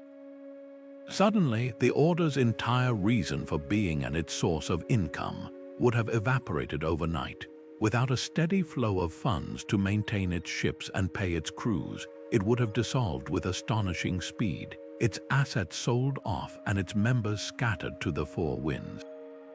Another compelling possibility is that the Order was a casualty of the very conflicts it sought to prevent. The 14th and 15th centuries saw intense naval warfare between the great powers. A fleet of the Order of the Helm could have been caught in the crossfire of a major battle between, say, Genoa and Venice, completely obliterated, and their destruction going unrecorded in the grand narratives of the conflict that were more focused on the victory of the great powers than the loss of a smaller, third-party knightly service.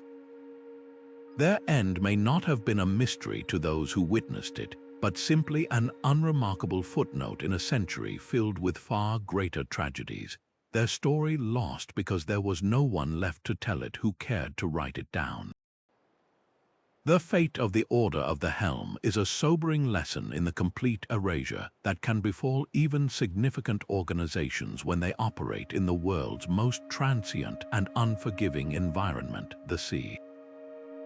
From the turbulent seas and their vanished naval guardians, we now turn inward to a concept of knighthood so radical and introspective it seems to defy the very essence of what we imagine a medieval warrior to be.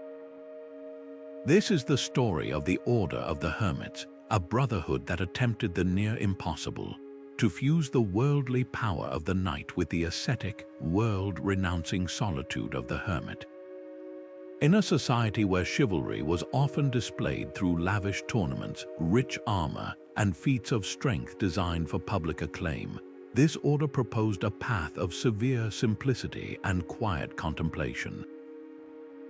Imagine a knight who took vows not only of poverty, chastity, and obedience, but of silence and isolation, a warrior who sought God not in the chaotic glory of the battlefield, but in the stark silence of a remote cell, his sword perhaps kept not for combat but as a symbol of an internal, spiritual struggle against sin. This was a revolutionary and perhaps unsustainable ideal, a daring experiment to create a holy warrior whose primary battlefield was his own soul. The very few references we have to this order paint a picture of profound contradiction. Its members would have been expected to master two utterly different worlds. On one hand, they were trained knights, skilled in the martial arts of their time, capable of wielding a broadsword and wearing chainmail. This was an identity rooted in physicality, social hierarchy, and violent action. On the other hand, they were aspiring ascetics, striving to emulate the desert fathers of early Christianity by denying the flesh, embracing poverty, and spending long hours in prayer and meditation. This was an identity rooted in spirituality, rejection of the world, and profound passivity. The mental and spiritual toll of juggling these opposing callings must have been immense. How does one maintain the muscle memory and aggression needed for combat while cultivating the inner peace and detachment of a mystic?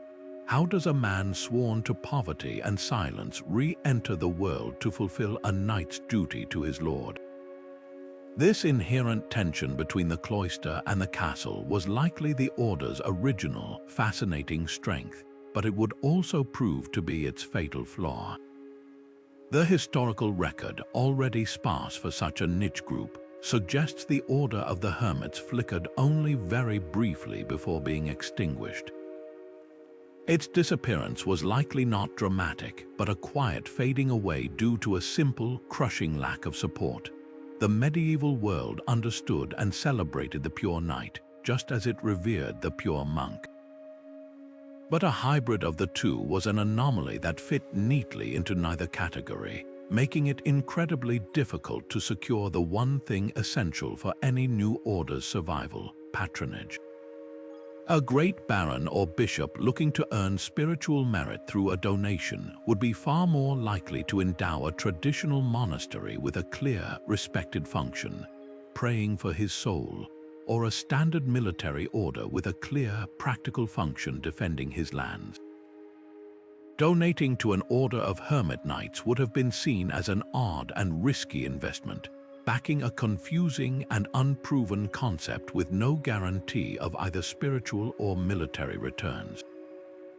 Without a steady stream of such patronage, the order would have had no land, no income, and no means to attract new recruits, dooming it to a swift and silent end. Furthermore, the mainstream religious and chivalric institutions of the time may have viewed this experiment with skepticism or even outright hostility. The established monastic orders might have seen these knight hermits as unserious dilettantes, dabbling in an asceticism they hadn't the discipline to fully embrace. The great military orders like the Templars and Hospitallers would have seen them as irrelevant oddities, lacking the numbers, wealth, and political influence to be considered true players in the sacred struggle.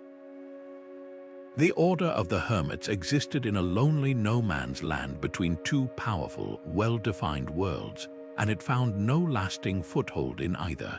Its story is a poignant reminder that innovation, even of the most spiritual and well-intentioned kind, is often met with resistance.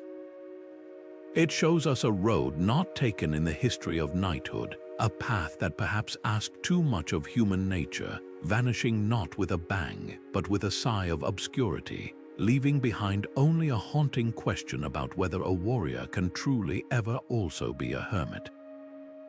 Amidst the grand narratives of holy wars and royal intrigue, we now encounter an order whose very symbol seems to ring with a quiet, almost haunting sense of vigilance. This is the story of the Order of the Bell, a mysterious brotherhood said to have emerged from the heartlands of Central Europe in the 13th or early 14th century.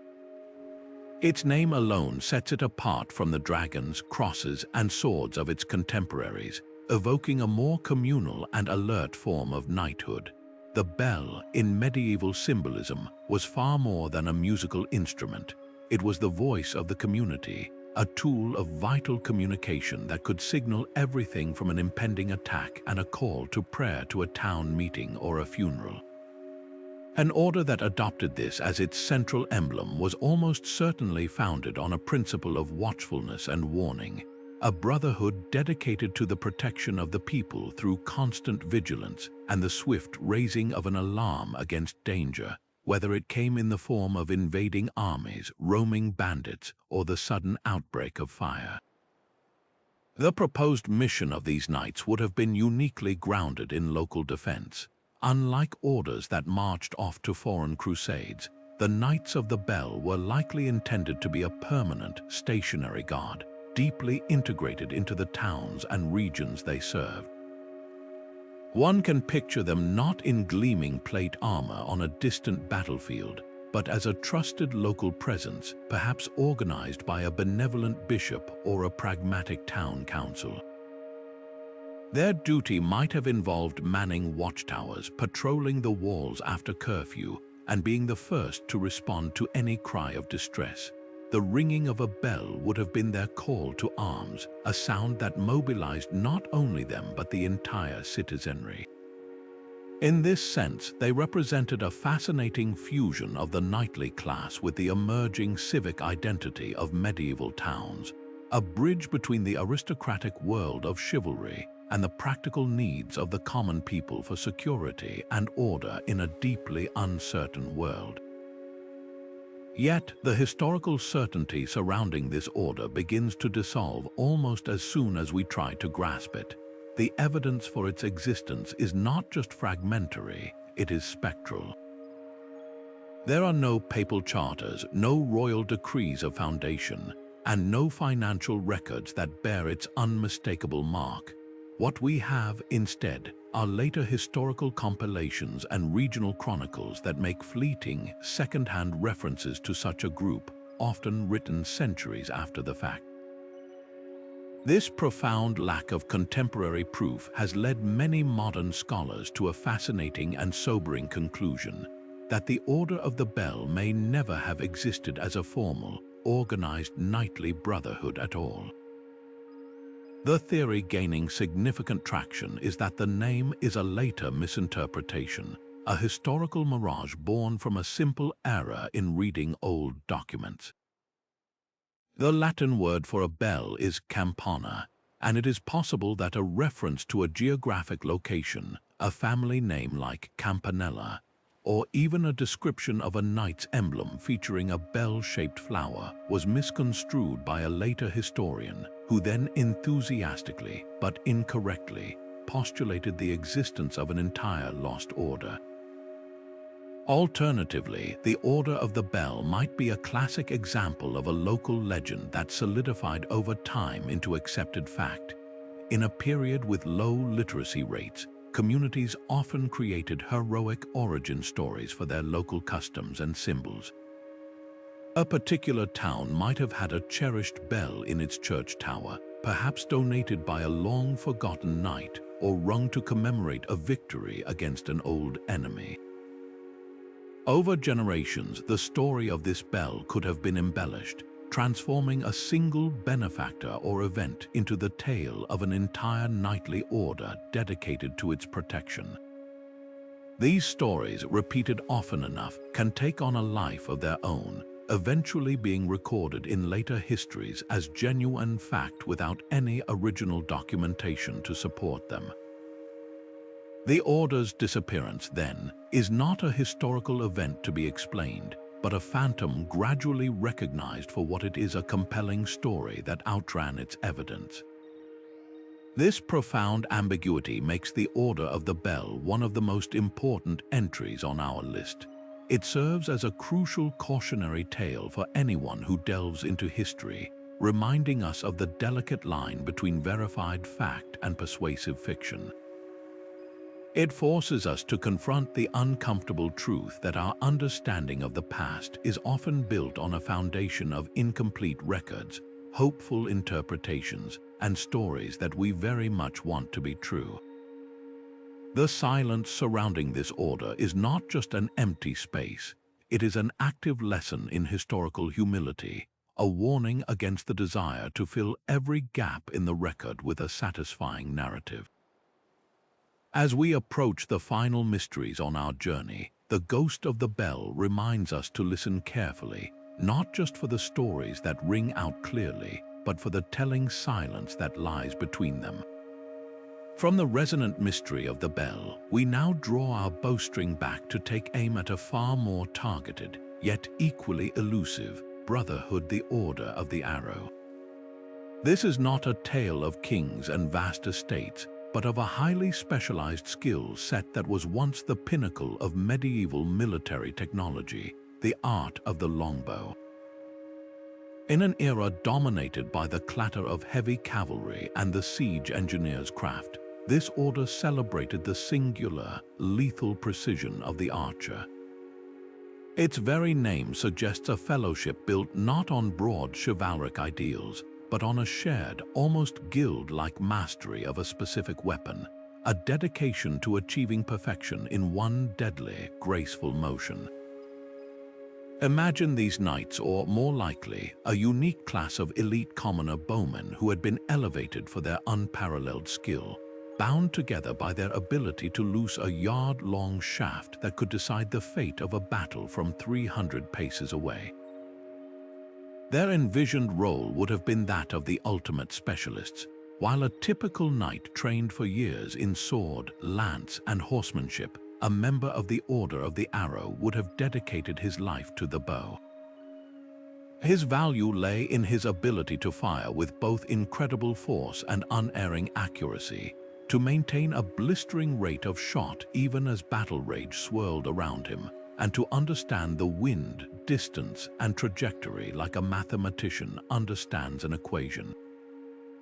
They might have been employed as royal bodyguards tasked with picking off a would-be assassin from a castle wall, or as a dedicated corps within a larger army, their volleys serving as the devastating opening act that would soften enemy lines before the main charge.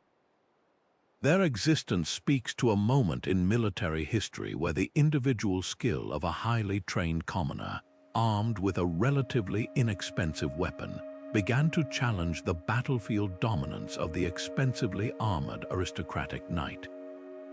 This very specialization, however, is likely the key to its profound obscurity and ultimate disappearance. The historical mentions of this order are so brief and vague that they barely qualify as a footnote, leading many historians to theorize that it was never a formal, pan-European chivalric order in the style of the Templars, but rather a localized guild or a small, informal company of mercenaries who had earned a formidable reputation. It would have been a practical organization, perhaps formed around a particularly gifted master archer who took on apprentices, with its rules being the unwritten traditions of their craft rather than a papal charter.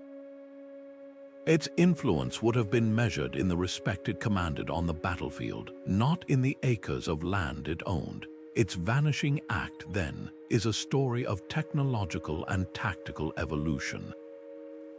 The 14th and 15th centuries witnessed the dramatic rise of the massed longbow, most famously exemplified by the English armies that decimated the French at Crécy and Agincourt. This was not the work of a small, elite order of specialists, but of thousands of yeoman archers conscripted from the villages and trained from youth as a national duty. Warfare became less about individual brilliance and more about the disciplined application of overwhelming force from a vast, standardized corps. The unique value of a single, incredibly precise archer was diminished in the face of a sky-blackening storm of arrows launched by a coordinated block of men. The Order of the Arrow, if it existed as a distinct entity, would have found its purpose made obsolete by this new model of warfare. There was no longer a need for a knightly fellowship of archers when every English village could produce a dozen skilled bowmen. Furthermore, the social structure of knighthood itself worked against such an order. Archery, for all its battlefield effectiveness, was often viewed by the aristocratic class as a somewhat common pursuit, the weapon of the yeoman and the hunter, not the knight. It lacked the up-close, personal glory of the sword fight. An order dedicated solely to this skill may have struggled to gain the prestigious patronage and noble membership necessary to ensure its long-term survival and recognition in the historical record. It faded not in a dramatic collapse, but through quiet irrelevance, its specialized art absorbed into the vast, impersonal machinery of the state-sponsored army, its memory surviving only as a fleeting echo of a time when a single, perfectly aimed arrow could still shape history. Standing as a final, grounding presence at the end of our long journey through vanished brotherhoods is an order whose very symbol speaks to the deepest, most ancient virtues of the land itself, the Order of the Oak. In the rich tapestry of medieval symbolism, few motifs carried as much weight as the mighty oak tree. It was a universal emblem of unwavering strength, deep-rooted endurance, and steadfast loyalty, qualities any knightly order would aspire to embody. Its gnarled branches represented protection and shelter, while its incredible longevity symbolized a legacy meant to last for generations. An order that chose this as its namesake was making a powerful statement about its character. It was declaring itself to be as strong, reliable, and permanent as the great tree itself, a fixed and noble presence in the landscape of chivalry. The glimpses we have of this order are typically found in those quiet, regional chronicles that so often hold the only keys to these lost histories. It seems to have been a localized brotherhood, perhaps founded by a count or a duke in a heavily forested region of France or the German states, deeply connected to the land and the traditional values of the nobility who drew their power from it. Its members would have seen themselves as the human embodiment of the oak, unyielding in defense of their lord's territory, enduring through the hardships of siege and season, and providing a sheltering presence for the people under their protection. Their rituals might have involved vows taken in a sacred grove or the wearing of an insignia crafted from an oak leaf, a constant reminder of the natural strength they were sworn to channel in their service. Yet, despite being named for one of nature's most resilient entities, the Order of the Oak proved to be just as transient as all the others. Its disappearance is a quiet one, a fading from the record that suggests a gradual loss of relevance rather than a sudden catastrophe. One compelling theory points directly to its powerful natural symbolism, which may have ironically become its undoing. The late Middle Ages and the dawn of the Renaissance saw massive changes in land use across Europe. Widespread deforestation was underway to fuel the growing needs of cities, shipbuilding, and industry. The great forests, once seen as mystical and boundless, were steadily receding. In this new reality, the oak tree itself began to shift from a symbol of unassailable permanence to a reminder of a wilderness that was being tamed and exploited. An order built on the symbolism of the timeless forest may have begun to feel anachronistic, its core identity out of step with a world that was increasingly looking toward humanism, commerce, and the open sea, rather than the deep, dark woods. Another likely fate is one we have seen before, a peaceful absorption. The ideals of strength and endurance were not exclusive to the oak. Larger, more powerful orders like the Order of the Golden Fleece or the Order of the Garter also celebrated these virtues, but they did so within a framework of immense royal prestige and political influence. It is entirely plausible that the smaller, regional Order of the Oak was quietly merged into one of these grander institutions. A local duke seeking to curry favor with a more powerful king might have encouraged his knights to set aside their oak leaf insignias and adopt the more glamorous symbols of a pan-European order, a move that offered them greater status and opportunities on a wider stage. The original order would have dissolved without conflict, its members and its ideals simply transferring to a new, more powerful banner, its unique identity gently erased by the pragmatic currents of politics and social advancement. The story of the Order of the Oak provides a profoundly fitting close to our investigation. Its fate encapsulates a central theme that has echoed through the disappearance of every single one of these 25 brotherhoods, the undeniable impermanence of human institutions, no matter how noble their intentions or how powerful their symbols. These orders were not timeless entities, they were products of their specific moment in history, deeply embedded in the social, political, and economic soil of their time. When that soil changed, when the climate of faith shifted, when the landscape of power was redrawn, or when the very symbols they built upon lost their cultural potency, they discovered that even the mightiest oak could eventually fall, not with a crash, but with a silence so deep it would take centuries for us to even hear the echo. After exploring these 25 vanished orders, from the prestigious dragon to the humble oak, a clear and sobering pattern begins to emerge from the silence. Their disappearances were not a series of random, unrelated historical accidents, but rather the inevitable result of a handful of powerful, recurring forces that shaped the entire medieval world. The first and perhaps most powerful of these was the relentless tide of political change. Knightly orders were not isolated entities. They were deeply embedded in the political ecosystems of their time, often created by a specific king or pope to serve a very immediate need. The Order of the Band, for instance, was the personal instrument of King Alfonso of Castile, a brilliant tool for binding his nobility to the crown.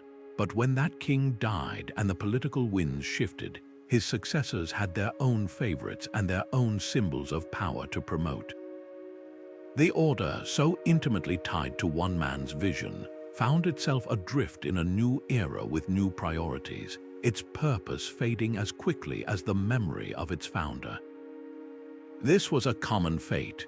An order's powerful patron could die, a dynasty could fall, or a war could redraw the map of an entire region, instantly rendering a brotherhood obsolete or even politically inconvenient, as we saw with the Order of the Faith after the Albigensian Crusade ended. Closely linked to this was the lifeblood of any institution, financial and political patronage. For an order to survive, it required a constant influx of resources, land grants from grateful nobles, donations from pious merchants, and the steady stream of new recruits inspired by its mission. The moment that support dwindled, the end was near. This was the likely fate of many smaller, regional orders like the mysterious Order of the Jar in Spain or the maritime-focused Order of the Ship in Portugal. They were not brought down by a dramatic battle, but by a quiet, bureaucratic death. A key benefactor might have passed away without an heir who shared his enthusiasm. The economic focus of a region might have shifted from land to trade, making a local knightly order seem like an archaic expense. Or simply, the fashionable cause for a nobleman's donation might have moved on to funding a new monastery or a university, leaving these military brotherhoods to slowly starve from a lack of interest and funds. Their vanishings were not recorded in battle chronicles, but in the silent, dusty account books that showed donations dropping to zero. Of course, for the militarily focused orders, the most direct and brutal end often came on the battlefield. A single catastrophic defeat could erase an order's entire leadership and military backbone in one afternoon, as happened to the Order of the Sword at the Battle of Saul. Without its army, an order lost its raison d'etre and its ability to defend its holdings, often forcing it into a humiliating absorption by a larger power, its identity swallowed whole. But beyond the sudden military catastrophe, there was the slower, more insidious threat of simply becoming outdated. The world of warfare evolved rapidly. The rise of professional standing armies, paid directly by the king, began to eclipse the need for independent, quasi-monastic military orders. The devastating effectiveness of massed English longbowmen, as envisioned in the Order of the Arrow, made the individual skill of a knight less decisive on the battlefield. An order that failed to adapt its tactics, its technology, or its very purpose risked becoming a relic, its methods as outdated as the chainmail it stored in its armory. Perhaps the most common and yet most peaceful end was absorption or merger. In many cases, an order didn't so much vanish as it was assimilated. The smaller Order of St. George of Alphama was almost certainly folded into the newer, more robust Order of Montesa, its knights simply trading one insignia for another. This was often a practical decision, a consolidation of resources and manpower that made perfect administrative sense, even if it meant the complete erasure of a unique historical identity. The original order became a ghost within the larger institution, its traditions and history slowly fading from memory with each passing generation until nothing remained but a name in a forgotten ledger. Finally, we must confront the simplest yet most profound factor of all, the sheer weight of time and the limitations of historical record-keeping. For every famous Templar order that generated reams of paperwork, there were dozens of small, local fellowships like the Order of the Dove or the Order of the Bell that operated on the very edge of history. They generated no chronicles, built no vast stone castles, and left behind no trove of documents. Their existence was recorded in the memories of their members and the local people, a fragile archive that was extinguished completely when the last person who remembered them passed away. Their disappearance was a quiet forgetting, a testament to the fact that history is not just written by the victors, but is also overwhelmingly shaped by those who had the resources and the inclination to write it down at all. The stories of these 25 orders are far more than just a collection of historical mysteries. They are a profound and lasting lesson written in the silent ink of time itself. Each disappearance, whether it was a quiet fading or a dramatic collapse, whispers the same essential truth to us across the centuries, that no institution, no matter how powerful, wealthy, or divinely inspired, is truly permanent. The rise and fall of these brotherhoods hold up a mirror to the very nature of power, showing us that it is always, without exception, a fleeting thing. The Knights Templar, with their vast international banking network and direct line to the Pope, learned this in the fires of suppression.